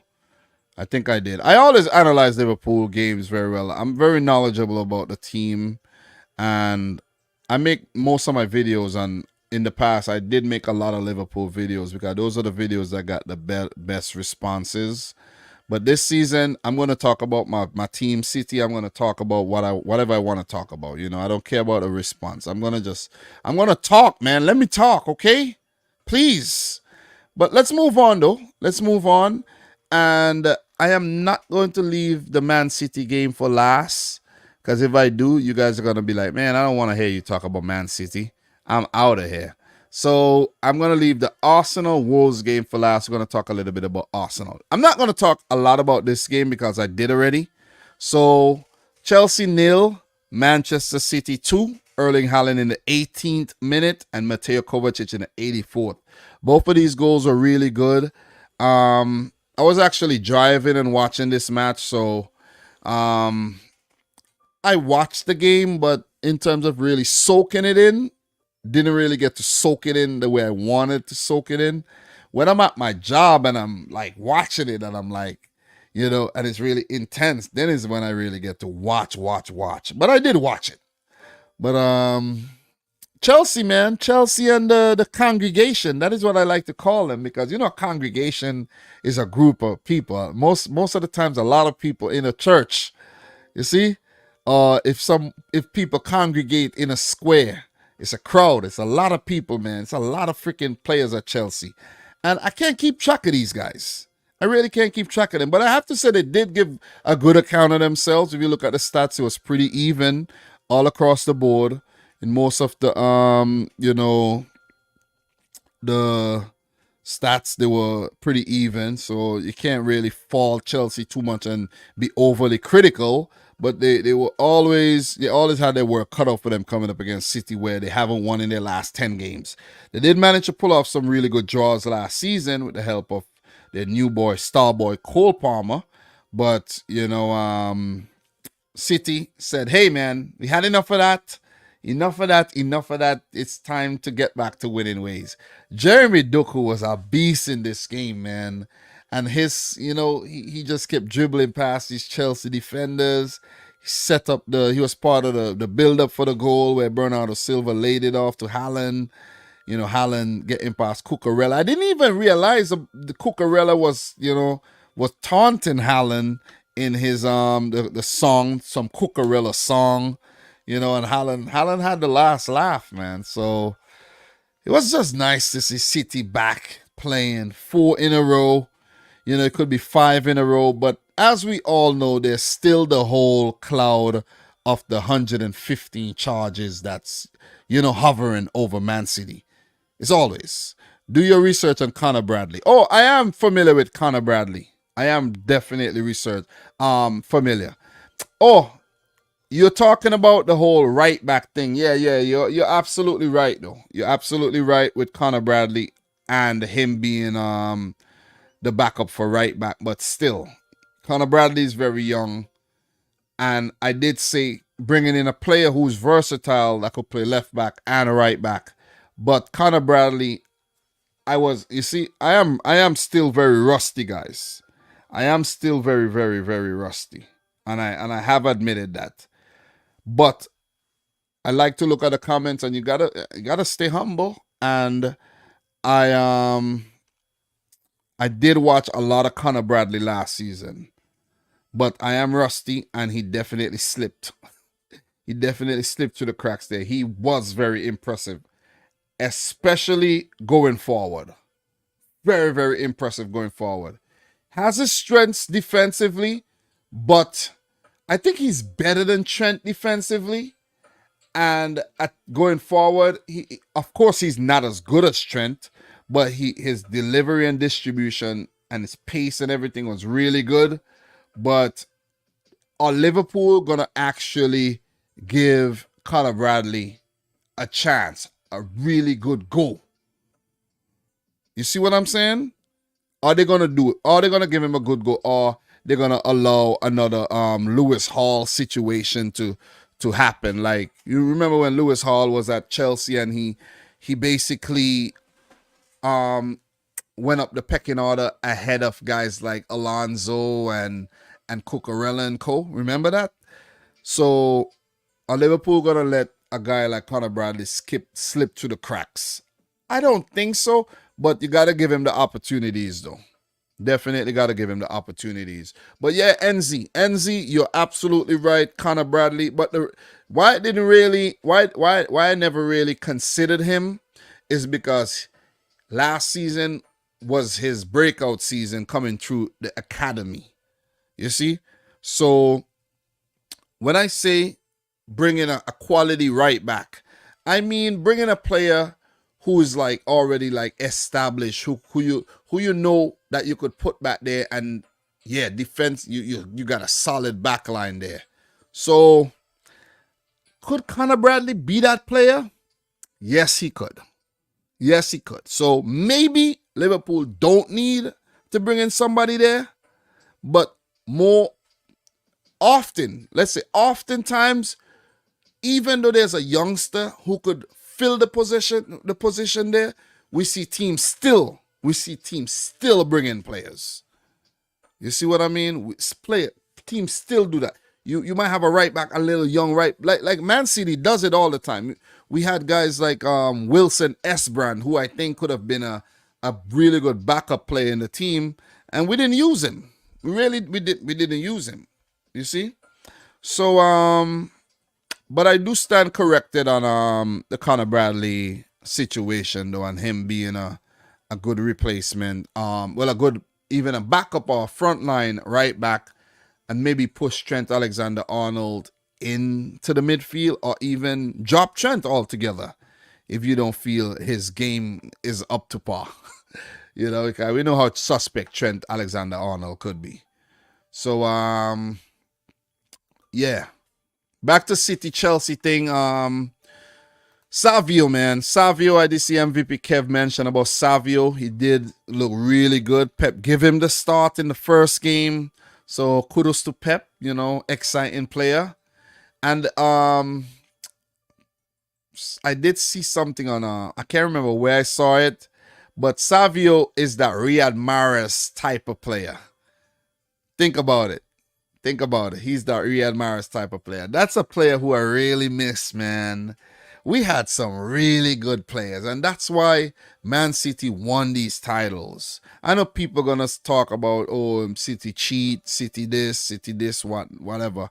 But I'm telling you, man, when you look at the quality of players that Manchester City signed, you just gotta give him the flowers and say, wow, yes. Jeremy Doku, how good has he been? I know people are going to say things and say that he disappeared and he did. But Doku, all throughout last season, oh man, this guy was influential. Even if he didn't score or if he didn't set up, Doku just gives the defense a whole other kind of problem to think about. You see? You got to stay on your P's and Q's when you're dealing with Doku. And now you have Savio and Doku. And then you got Bernardo, Kevin De Bruyne. You got freaking Rodri to come back. And you saw what Kovacic did there. Rico Lewis was all over the place. He was just blocking, intercepting, stealing. But he was just all over the place, man. And that's the role he played. Listen, this team is going to be hard to beat again this season. It's going to be hard to beat. I think this will be Ederson's last season, guys. He was linked with a move to Saudi Arabia, and I think this could be his last season. And what I think Man City is very good at is already lining up a replacement. With Ederson being under the cloud, trust and believe Man City is already looking at who could potentially be the next frontline goalkeeper. I know we have what's his name there? Ortega, Stefan Ortega. I know he's there. But Ortega also wanted a move. So it's like City's already looking at somebody. Believe it, guys. Trust and believe it. Who could play with the style and who could just, who they could bring right into the team and hit the ground running. But if you look at the bench, James, I think I want to see James McAtee and Nico O'Reilly stay at the club, especially with Oscar Bob breaking his leg and he's going to be out till next year, January. Bob was, oh man, he's so good. So good. He's going to be a miss. But if you look at the team, you got Foden, you got Grealish, you got Matheus Nunes, you got youngster Nico O'Reilly. That might be a blessing in disguise for Nico O'Reilly. You see? For him to step up. But this is the defense that I was talking about. You got Kyle Walker not starting, John Stones, Nathan Ake, and then you have these three guys. You have 6 quality defenders. 6 of them. 6 of them. It's going to be hard to beat City. It's going to be hard. You see what I mean? It's going to be very, very, very difficult to beat City. Rodri not fully fit. I think he's not fully ready. I think anything's wrong with him, just not ready. As for Chelsea, guys, who are these dudes? Really? This is a lot of guys. I don't know anything. Like, who are these? Mark Guhu? I think he came in from Barcelona. Renato Viega. I think he came in from Swiss League or something like that. Pedro Neto is a great signing. Big money signing. He should have been gone from Wolves a long time, but the injuries really, hampered his progress. And I think Manchester City should have signed Pedro Neto a while back, but I think the fact that he kept getting injured, we were like, nah, I don't want to do that. Keenan Dewsbury Hall, I think, was really solid for Leicester and showed a lot of promise. Quality signing, but he got competition in the middle there from Romeo Lavia, Caicedo, Enzo Fernandez. Chelsea just has so many players that a lot of these guys are going to be surplus to requirement, in my opinion. You got Adabarayo, you got Benoit Badiashile, then you have the other one, man. The other one, I like that one, Axel Disasi. Disasi he's mean. But, when you have Mudryk and Madi Wake, all these guys, and Pedro Neto, these are like all the similar players. Cole Palmer and Kunko, all these guys are similar players. Nicholas Jackson, they need somebody else leading the line. Jackson ain't it. He's not it, man. He needs to be more clinical. But got some quality youngsters, but are they going to actually stitch anything quality together this season? Left to be seen. Did talk about this game already. I'm going to leave it at that. For Chelsea, the next game is against Wolves on Sunday. And actually, no, they do have a Europa Conference League. These guys are playing Conference League playoffs on Thursday. God damn. I should say, I'll be damned. Conference League playoff. Damn, that's embarrassing. That's embarrassing, though. Seriously. Conference League against Servette. Jeez. You're playing on Thursday. You play so early in the season, and you're playing on, I guess that's they need a big squad. If I'm Chelsea, man, I'm just gonna freaking lose this game and just rotate, play the weakest team you could play and just lose so you could focus on the league and not being in the Conference League where you gotta be traveling to freaking, God knows where, Azerbaijan and, Kazakhstan and these places, the far reach places of the earth on Thursdays. And then you got to bounce back and play on Saturdays and Sundays, man. It's going to be rough. As for City, my team, we play Ipswich Town at home at the Etihad. First home game. Should be an easy win, but you don't want to underestimate any team, man. You really don't want to. But big up to everybody in here, man. Appreciate you guys joining the stream. Make sure you smash up the thumbs up button. We'll definitely appreciate the love and the support that you guys have been showing the channel, man. Even when I wasn't uploading, you guys, people, the channel was getting views. Channel was getting views and views and views. I was like, wow, people watching my old videos. Yeah, man. So, guys, the last time I actually did a live stream was October 3rd, 2023. That was the last time I streamed. I was starting to stream again. I did like 4 streams last September. I was getting back into the swing of things. And then I did 1 stream in October and then I disappeared. But I'm making a bigger effort to be more consistent, though. I'm putting more effort, man. Putting more effort in getting these streams out. They're not gonna be as polished as before, or maybe like other streams or whatever, guys. But I'm so experienced at doing this that nothing's really phasing me right now. Believe me, I'm comfortable. I'm doing my thing. I'm not saying I'm super comfortable where I'm complacent or anything, but this is easy, man. I'm used to this. I'm not nervous. I've been talking to you guys like this for years upon years. I know when I come here to stream, the swag gotta be on 1,000. Gotta look fresh. I look fresh. You know what I mean? I look fresh and looking. I'm saying. But anyways, guys, let's just finish off today's stream with. Well, we're not gonna finish off the stream. And another thing, guys, I don't have work at my job until September. I took some time off. So I'm going to have time. Another thing I'm going to be doing, and I'll have to do, is do some late night streams, like a little 1-hour stream late in the night. And I mean like really late, where you guys could actually watch the replay when you wake up and things like that. Big up to the boy Patrick from the True City fan, coming all the way from Ireland. Big up Patrick, man. I like Patrick because you know what? Patrick, just talk his thing, do the real, he's just real. He's just in your face, tell you, stick to his team, City. It's gonna tell you what it is, man. You know what I mean? So big up to Patrick, man. Patrick, we gotta talk this season. We gotta do something.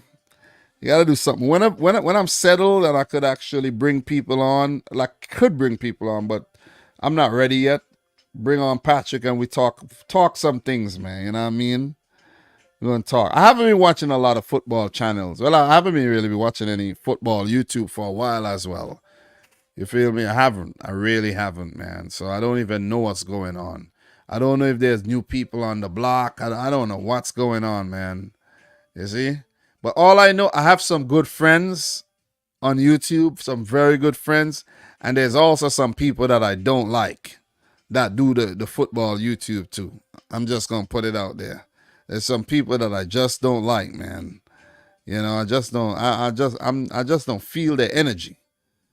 See what I mean? And I will be calling names as well as the season go on. I'm gonna keep it 100, keep it blunt. Well, anyways, man, let's talk about them boys, Arsenal. Let's talk about them. Let's run to the Arsenal. Listen, give it up to Arsenal, man. I got to give them the credit, though. The last 2 seasons, they've been really good. Came in second, but second is not good enough. Second is just not good enough. Nobody remembers second. And that's what Arsenal's been coming. Second, and, you know, they could come in second again, but are they? And listen, I was saying across the last couple seasons, I'm still not convinced. Am I convinced yet?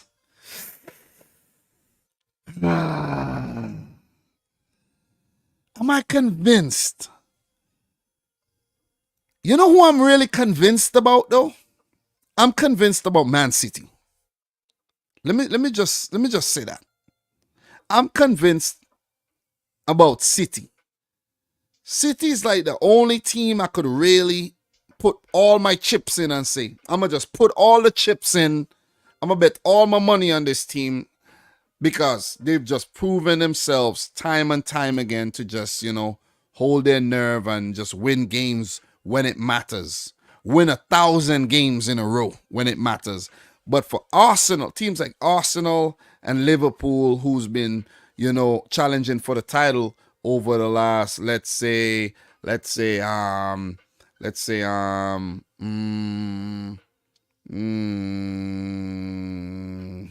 seasons.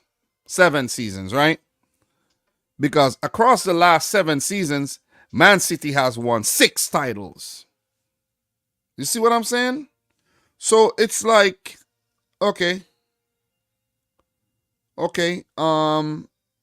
am I supposed to be convinced of these teams when nobody else is actually winning and City's winning? But I have to say that Arsenal, they look good. They look really good. And they're just getting better and better and better and better. They just keep getting better and better and better and better and better. So it's like, is this their year? Is this their year? What I have to say, though, for Arsenal to win the title, they can't take their foot off the gas. And I think that is what happens to teams like Arsenal and Liverpool. They take their foot off the gas. They become complacent. And Man City feeds off this. You see what I mean? Like, yeah, Arsenal are top of the league. Oh, Liverpool are top of the league at Christmas. And neither any of these teams end up winning the title. Because Man City say, hey, man, okay, we know what we need to do now. We need to just win everything. And they do. And then Arsenal and Liverpool, then they end up losing against teams like Villa and West Ham. You see? On a Sunday. That's what they do. And then once you do that now, once you drop 3 points in terms of a title race, 3 points is a lot. City say, okay, thank you. Thank you. There's the title. Thanks for the title.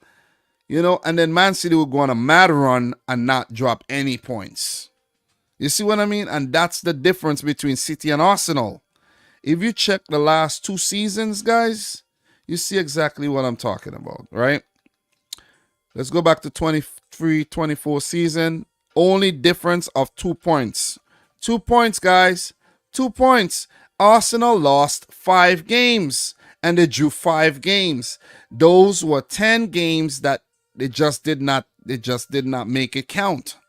Same for City, but the difference is those 2 losses. You see what I mean? 2 losses, more for Arsenal. City were able to eke out 7 draws. Arsenal, they were lost 5 times. Liverpool had a quality season as well. They only lost 4 times, but it was more than City. And look at the amount of times that they drew matches. 10 times. You see? That's 2 points drop in 10 games. That's 20 points. You see that right there? They got 82 points. It was a quality season for Liverpool as well. Don't get me wrong. It was a quality season. And Liverpool, at one point, I thought were going to win I really thought at one point Liverpool were going to win the title. I was like, oh my God, these guys are going to win the title. Klopp's last season, they're going to win the title. And then they just freaking dropped the ball. They drop the ball. Thing about City don't drop the ball. That is the difference here. That is the difference. Arsenal and City got the same amount of wins. But Arsenal lapses. They lapse, and they end up losing games they're not supposed to lose. I'm going to leave it at that. Do I think they're going to win the title this season? No, I don't. Are they going to rub City close? Yes. Because the way these guys are playing, it don't even look like nobody could beat them. Seriously, Arsenal don't look like nobody could beat them. They're just good, and they have the personnel. They got the personnel to just back it up. If you go back the previous season, look at that. 5 points. 5 points, 6 draws, 6 losses. City 5 draws, 5 losses. It's not a big difference. The difference has not been huge. It's 4 points and 2 points. That's close. No, I mean 5 points and 2 points. That's really close. That is really close. City are known for holding their nerve. If you go back more seasons, 1 single point, guys. And listen, 1 single point. Liverpool had way too many draws that season. 1 single point was the difference. And the thing too, when these teams meet City, they gotta beat City twice. Beat City twice. If you keep going back, this was an easy one. You know, this was a easy one. Liverpool won this one, you know, by a big margin.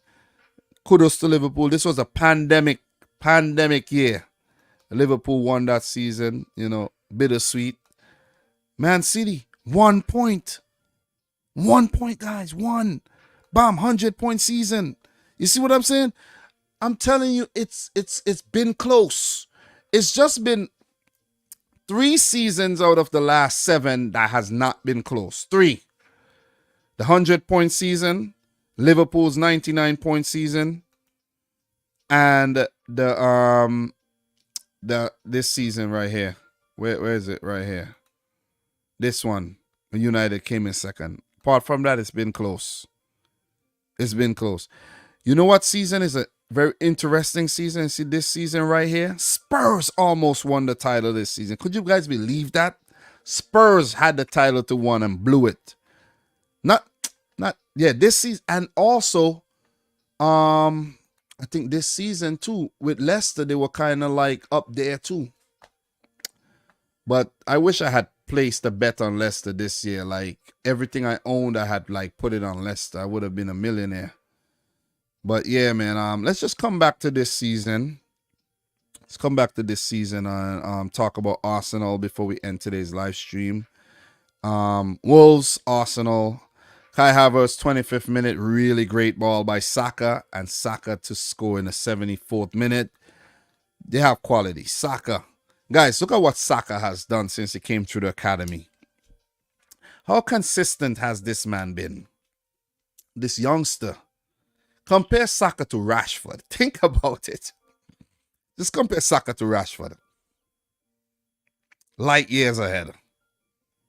Martinelli. Kai Havertz, you got to give a lot of credit to. I know we laugh at Kai Havertz over the years, but he has really come of age as an Arsenal player. But I still think Kai Havertz is not a number 9, and he should be playing a little bit behind the striker, and Arsenal should have a main man up there. And I think, and I identify that as the difference, as a difference maker for Arsenal if they want to win the title.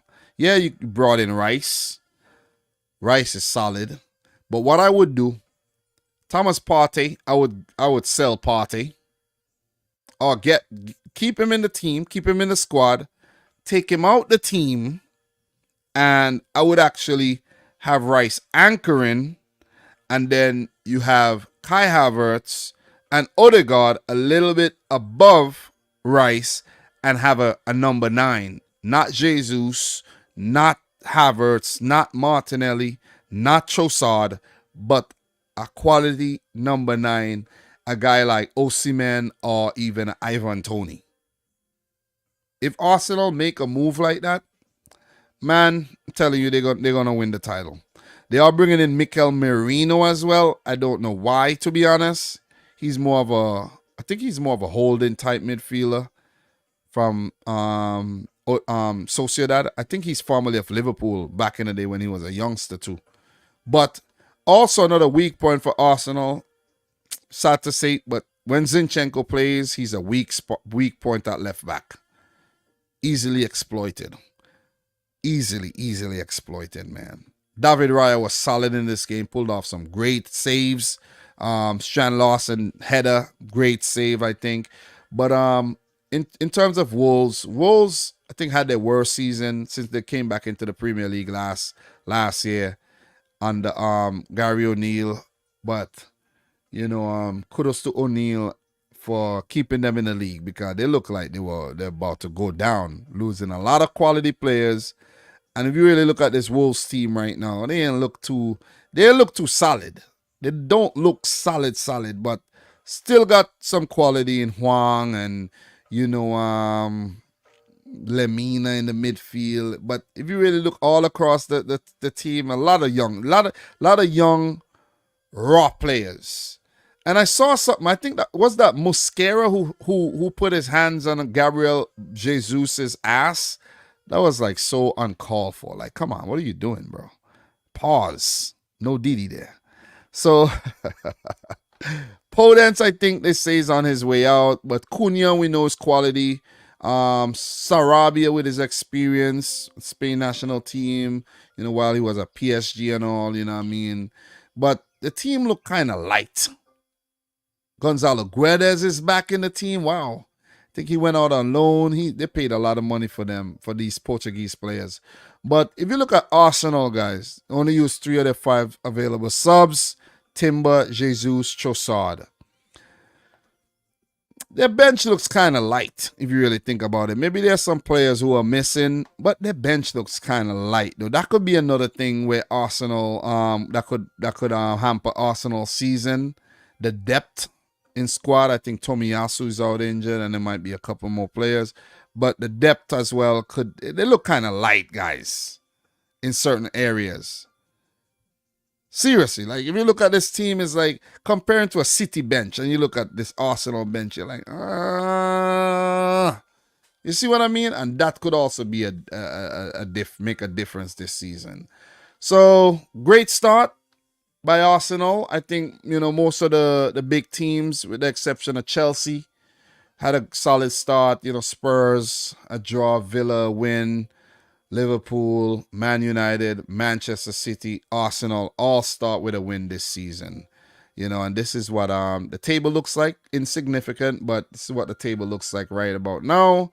And yeah, pretty much nothing to really talk about. But guys, question for you. Question for all 30 of you in here, man. Who do you think's going down this season? Big up to the boy Demo J. Yeah, man grabbed Jesus, and Jesus got a card for reacting. Crazy, right? Crazy. He should have got a red card, man. He got listen, he should have got a straight red for grabbing the man body like that. You know what I'm saying? You grabbing the man back off like that. You about to get red carded. 3-match ban for grabbing the man ass, man. Freaking, I think that was Mosquera, the Colombian, man. You listen, them Colombians, man, be be having intercourse with donkeys and thing, You guys know that, right? You know that, right? So Demo is saying all 3 who came up are going back down. BX gonna say Southampton. Elijah Lawson is also saying all 3 promoted teams are going back down. So listen, I'm gonna have to say, from the look of Southampton in the first game, don't get me wrong, teams could bounce back and become solid, and the transfer window is still open. But Southampton looks kind of flimsy. They look flimsy. They lost their backbone, and they just look like a earthworm. They're kind of flimsy, Ipswich, I think, is going down for sure. Without a doubt, Ipswich are going down. Leicester, however, guys, I have a feeling Leicester are staying up. But at the expense of which team? Which team? We have Victor saying Man City is going down. Raza Brown saying yes, the man a body man. Fire, lighter. You know what I'm saying? Lego said I got Ipswich and Southampton to go down. Not sure about the third team yet. Yeah, that's how I feel. Man City going down. Guys, let me say this, right? Let me say this right now. 115 charges brought against Manchester City. And I think if the Premier League really had something, you know, substantial,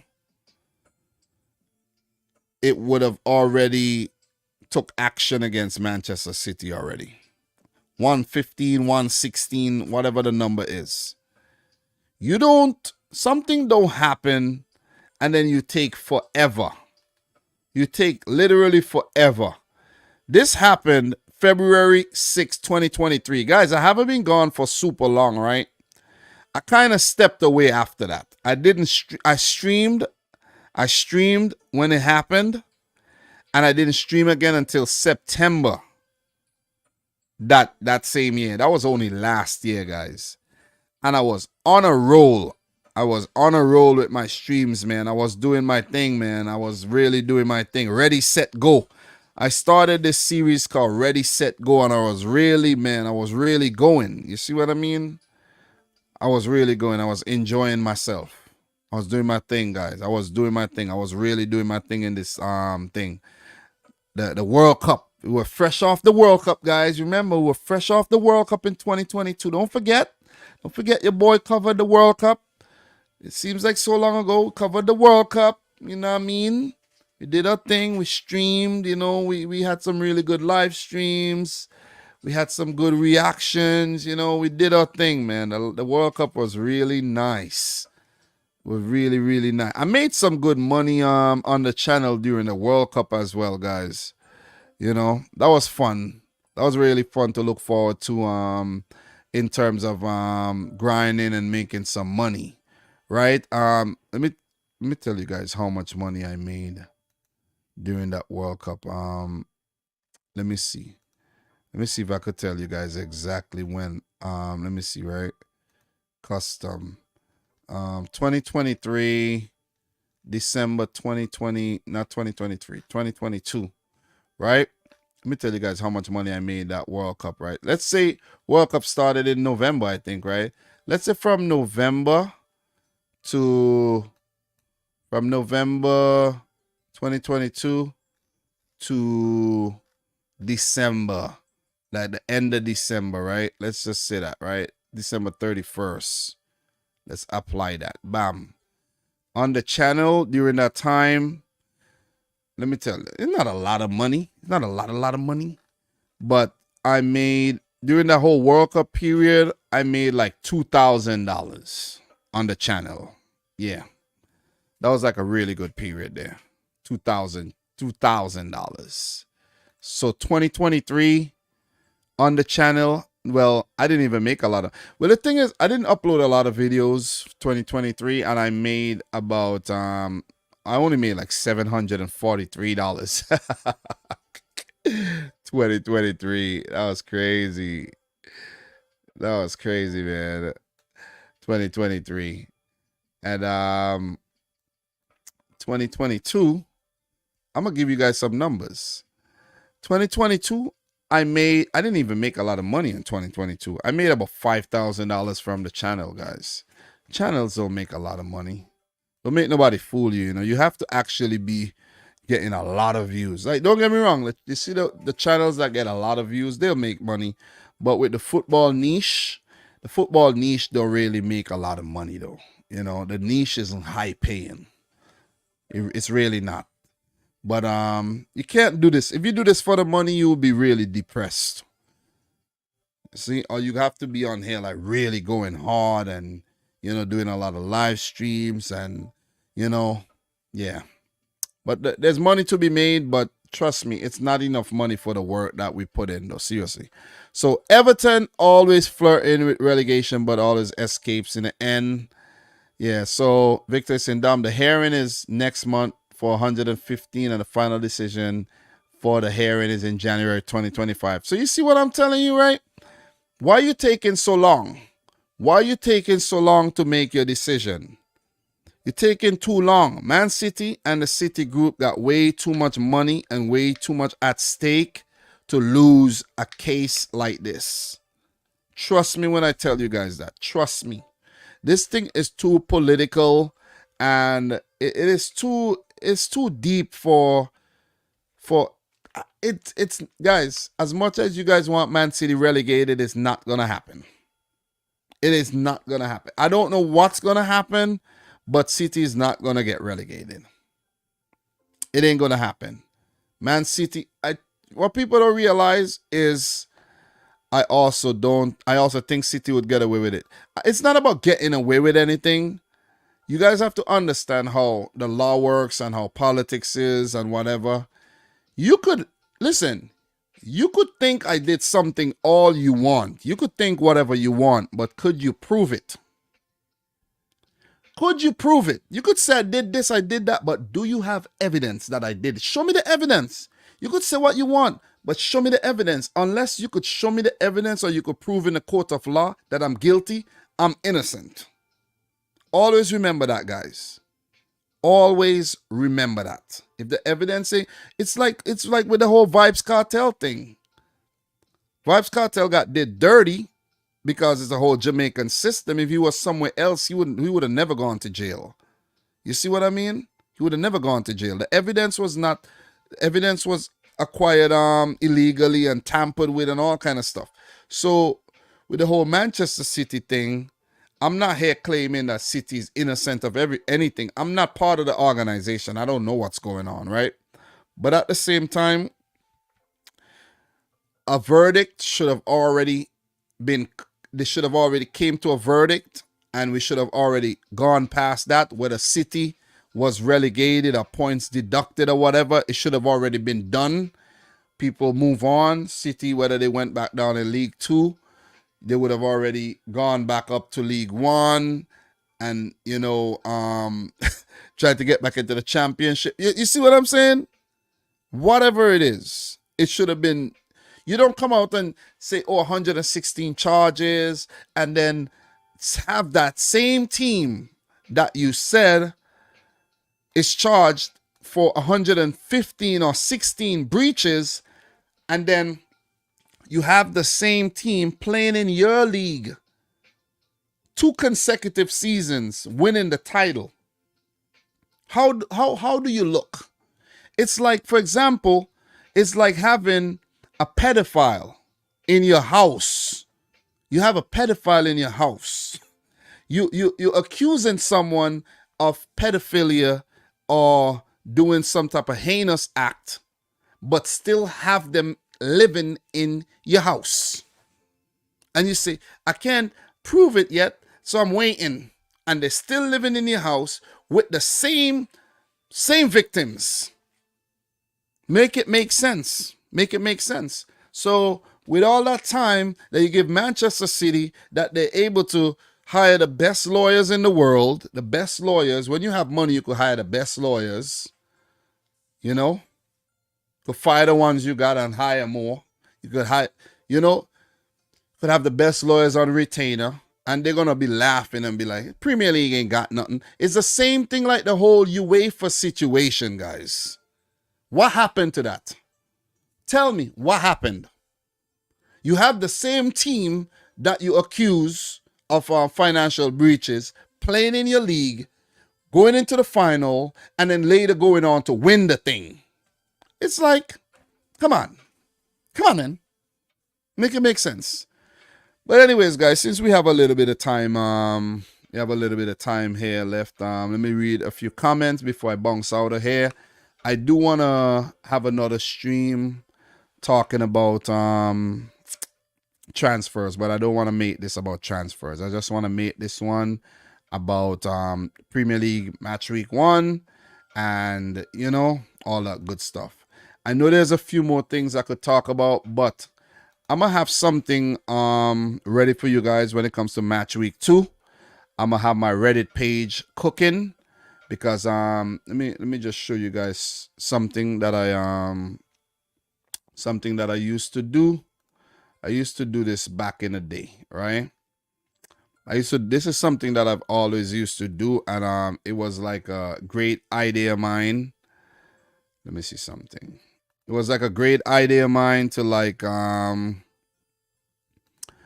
Reddit and just find all the stories and just simply, you see what I mean? Oh shoots. Damn. And just simply damn, why did I form a new thing? Well, whatever. And just simply react to the stories, and we just talk about the stories, right? This right here. Like, you go to Reddit, you go to Our Soccer. Our Football doesn't have a lot of good articles, but Our Soccer. I did this so many times, right, in the past. And then we'll just, we go through what I did. I saved the best articles that I'm interested in, and we go through each and every article. You have really good goals and things in there, and you react to the goals. React to the goals, do your thing, react to the goals. And then I could always clip sections out. I used to do a lot of things, man, but it's a lot of hard work, guys. It's a lot of hard work running a football channel, though. So it's a lot of things, man. It's a lot of information right here, guys. Right here. Total contract years remaining for EPL clubs. Chelsea got 191 years because they give these players such big contracts, you know what I mean, for financial fair play reasons. It's crazy. It's crazy, man. But look, AC Milan demand 175 for Rafael Leao. Oh my God, So it's stories like this. Stories like this. This is fun. This is what I like to do. And they even took points off Everton, but can't do nothing to. Yeah, that's what I've been talking about this. Forest got points deductions. Everton got points deductions. Quick, bam, bam, done. And other teams got points deductions in the championships as well. And then you can't do nothing to City. And then you're accusing City of 115 charges. Something ain't right. You see what I mean? Something ain't right. So Barcelona can't afford even half of that. His signing is nearly impossible for the club. So you see what I'm saying? Rafael Leao is a player that was linked to the move to Manchester City. This could happen, but for Man City, City would need to do a swap deal and then pay like a hefty sum still for Leao. But we don't need Leao. You see what I mean? We don't need a player like Leao because, in my opinion, Leao don't know when to let go of the ball. And if you come to City, you're going to have to let go of the ball. Very flashy player, but kind of sometimes don't know when to pass from what I've seen. So you see this, guys, it's a lot of things, man. PFA Premier League Team of the Year. When was this? For 2024? What is this? So a lot of things like this I like to look at and react to and save and talk to you guys about these things, I might have to start doing a stream just for things like this again. But this Team of the Year, PFA Team of the Year, Raya, Saliba, Van Dijk, Magalhaes, Walker, Rodri, Rice, Odegaard, Haaland, Foden, and Ollie Watkins. What do you guys think about that one? Solid team. Solid team. So I even saw this. Jurgen Klinsmann, I'm not gonna play this clip because copyright reasons, but a trick I had when I used to do a lot of live streams was for a video like this, I could put it big and I could do the slider. I could just do the slider and just show you guys, like, just do the slider. Things like that I used to use to do like analysis by using a video in the live stream, but you don't want to risk using videos because your live stream could like get immediately taken down. You see what I mean? So yeah, pretty much. Yeah. So yeah, guys, I love Reddit. So if you guys want information, you could go to Reddit. So understand Barcelona have 100% decided to let Ilkay Gundogan leave. Manchester City are working on details of the deal with Gundogan's agent now in the UK to get the comeback done. As earlier, Pep Guardiola said yes up to Gundogan's green light. Mbappe has officially contacted the FFP and UEFA to claim nearly 55 million in unpaid wages and bonuses from PSG. Ooh, I did not watch the first match for Mbappe as a Real Madrid player. I didn't even know the Super Cup played when it played, and then the first Real Madrid game where they drew against Mallorca. Understand, Ipswich and Chelsea are set to agree on an obligation to buy clause for Amanda Broya, including in a loan deal. It will be close to £30 million and to be activated if Ipswich avoid relegation and will continue in the Premier League. Here we go, coming soon. So not a bad signing for Broya at Ipswich. Broya did good on his loan deal to Southampton, but since he went back to Chelsea, I don't think he got the game time. You see what I mean? So yeah, this is what I want to actually watch with you guys. This whole thing here. I want to actually watch this. This whole thing, I saw this today, and I want to actually watch this because I totally forgot that the Champions League was going to be like a different format and things like that. And we soon to have like the Club World Cup and things like that, right? God damn. It happens so fast, guys. It happens so fast. So, yeah. It happens too fast. So Leo and Doku are the same thing. Who's Leo and Doku? What do you mean? Who's Leo? What are you talking about, Leo? Who's Leo? Franklin Capelin, man. How are you? I even remember your whole name, Franklin Cap. Even though wanted someone better, and I'm with wanted somebody better. I seen City might sue Barca over Ferran Torres' debt. Oh. Yeah, we even had Ferran Torres. He left. He went to Barcelona. I don't even know why these players run and go to Barcelona like that, man. Seriously. And guys, I haven't played FIFA in a very long time too, man. It's been a lot of things I haven't done. A lot of things. But this stream has gone almost 2.5 hours. I think I'm going to end it now. I think I'm going to end the stream now. I've had a lot of fun with you guys, but I don't want to overdo it at all. I want to talk about this, though. This is what I want to talk about. Europa League, and I want to talk about this.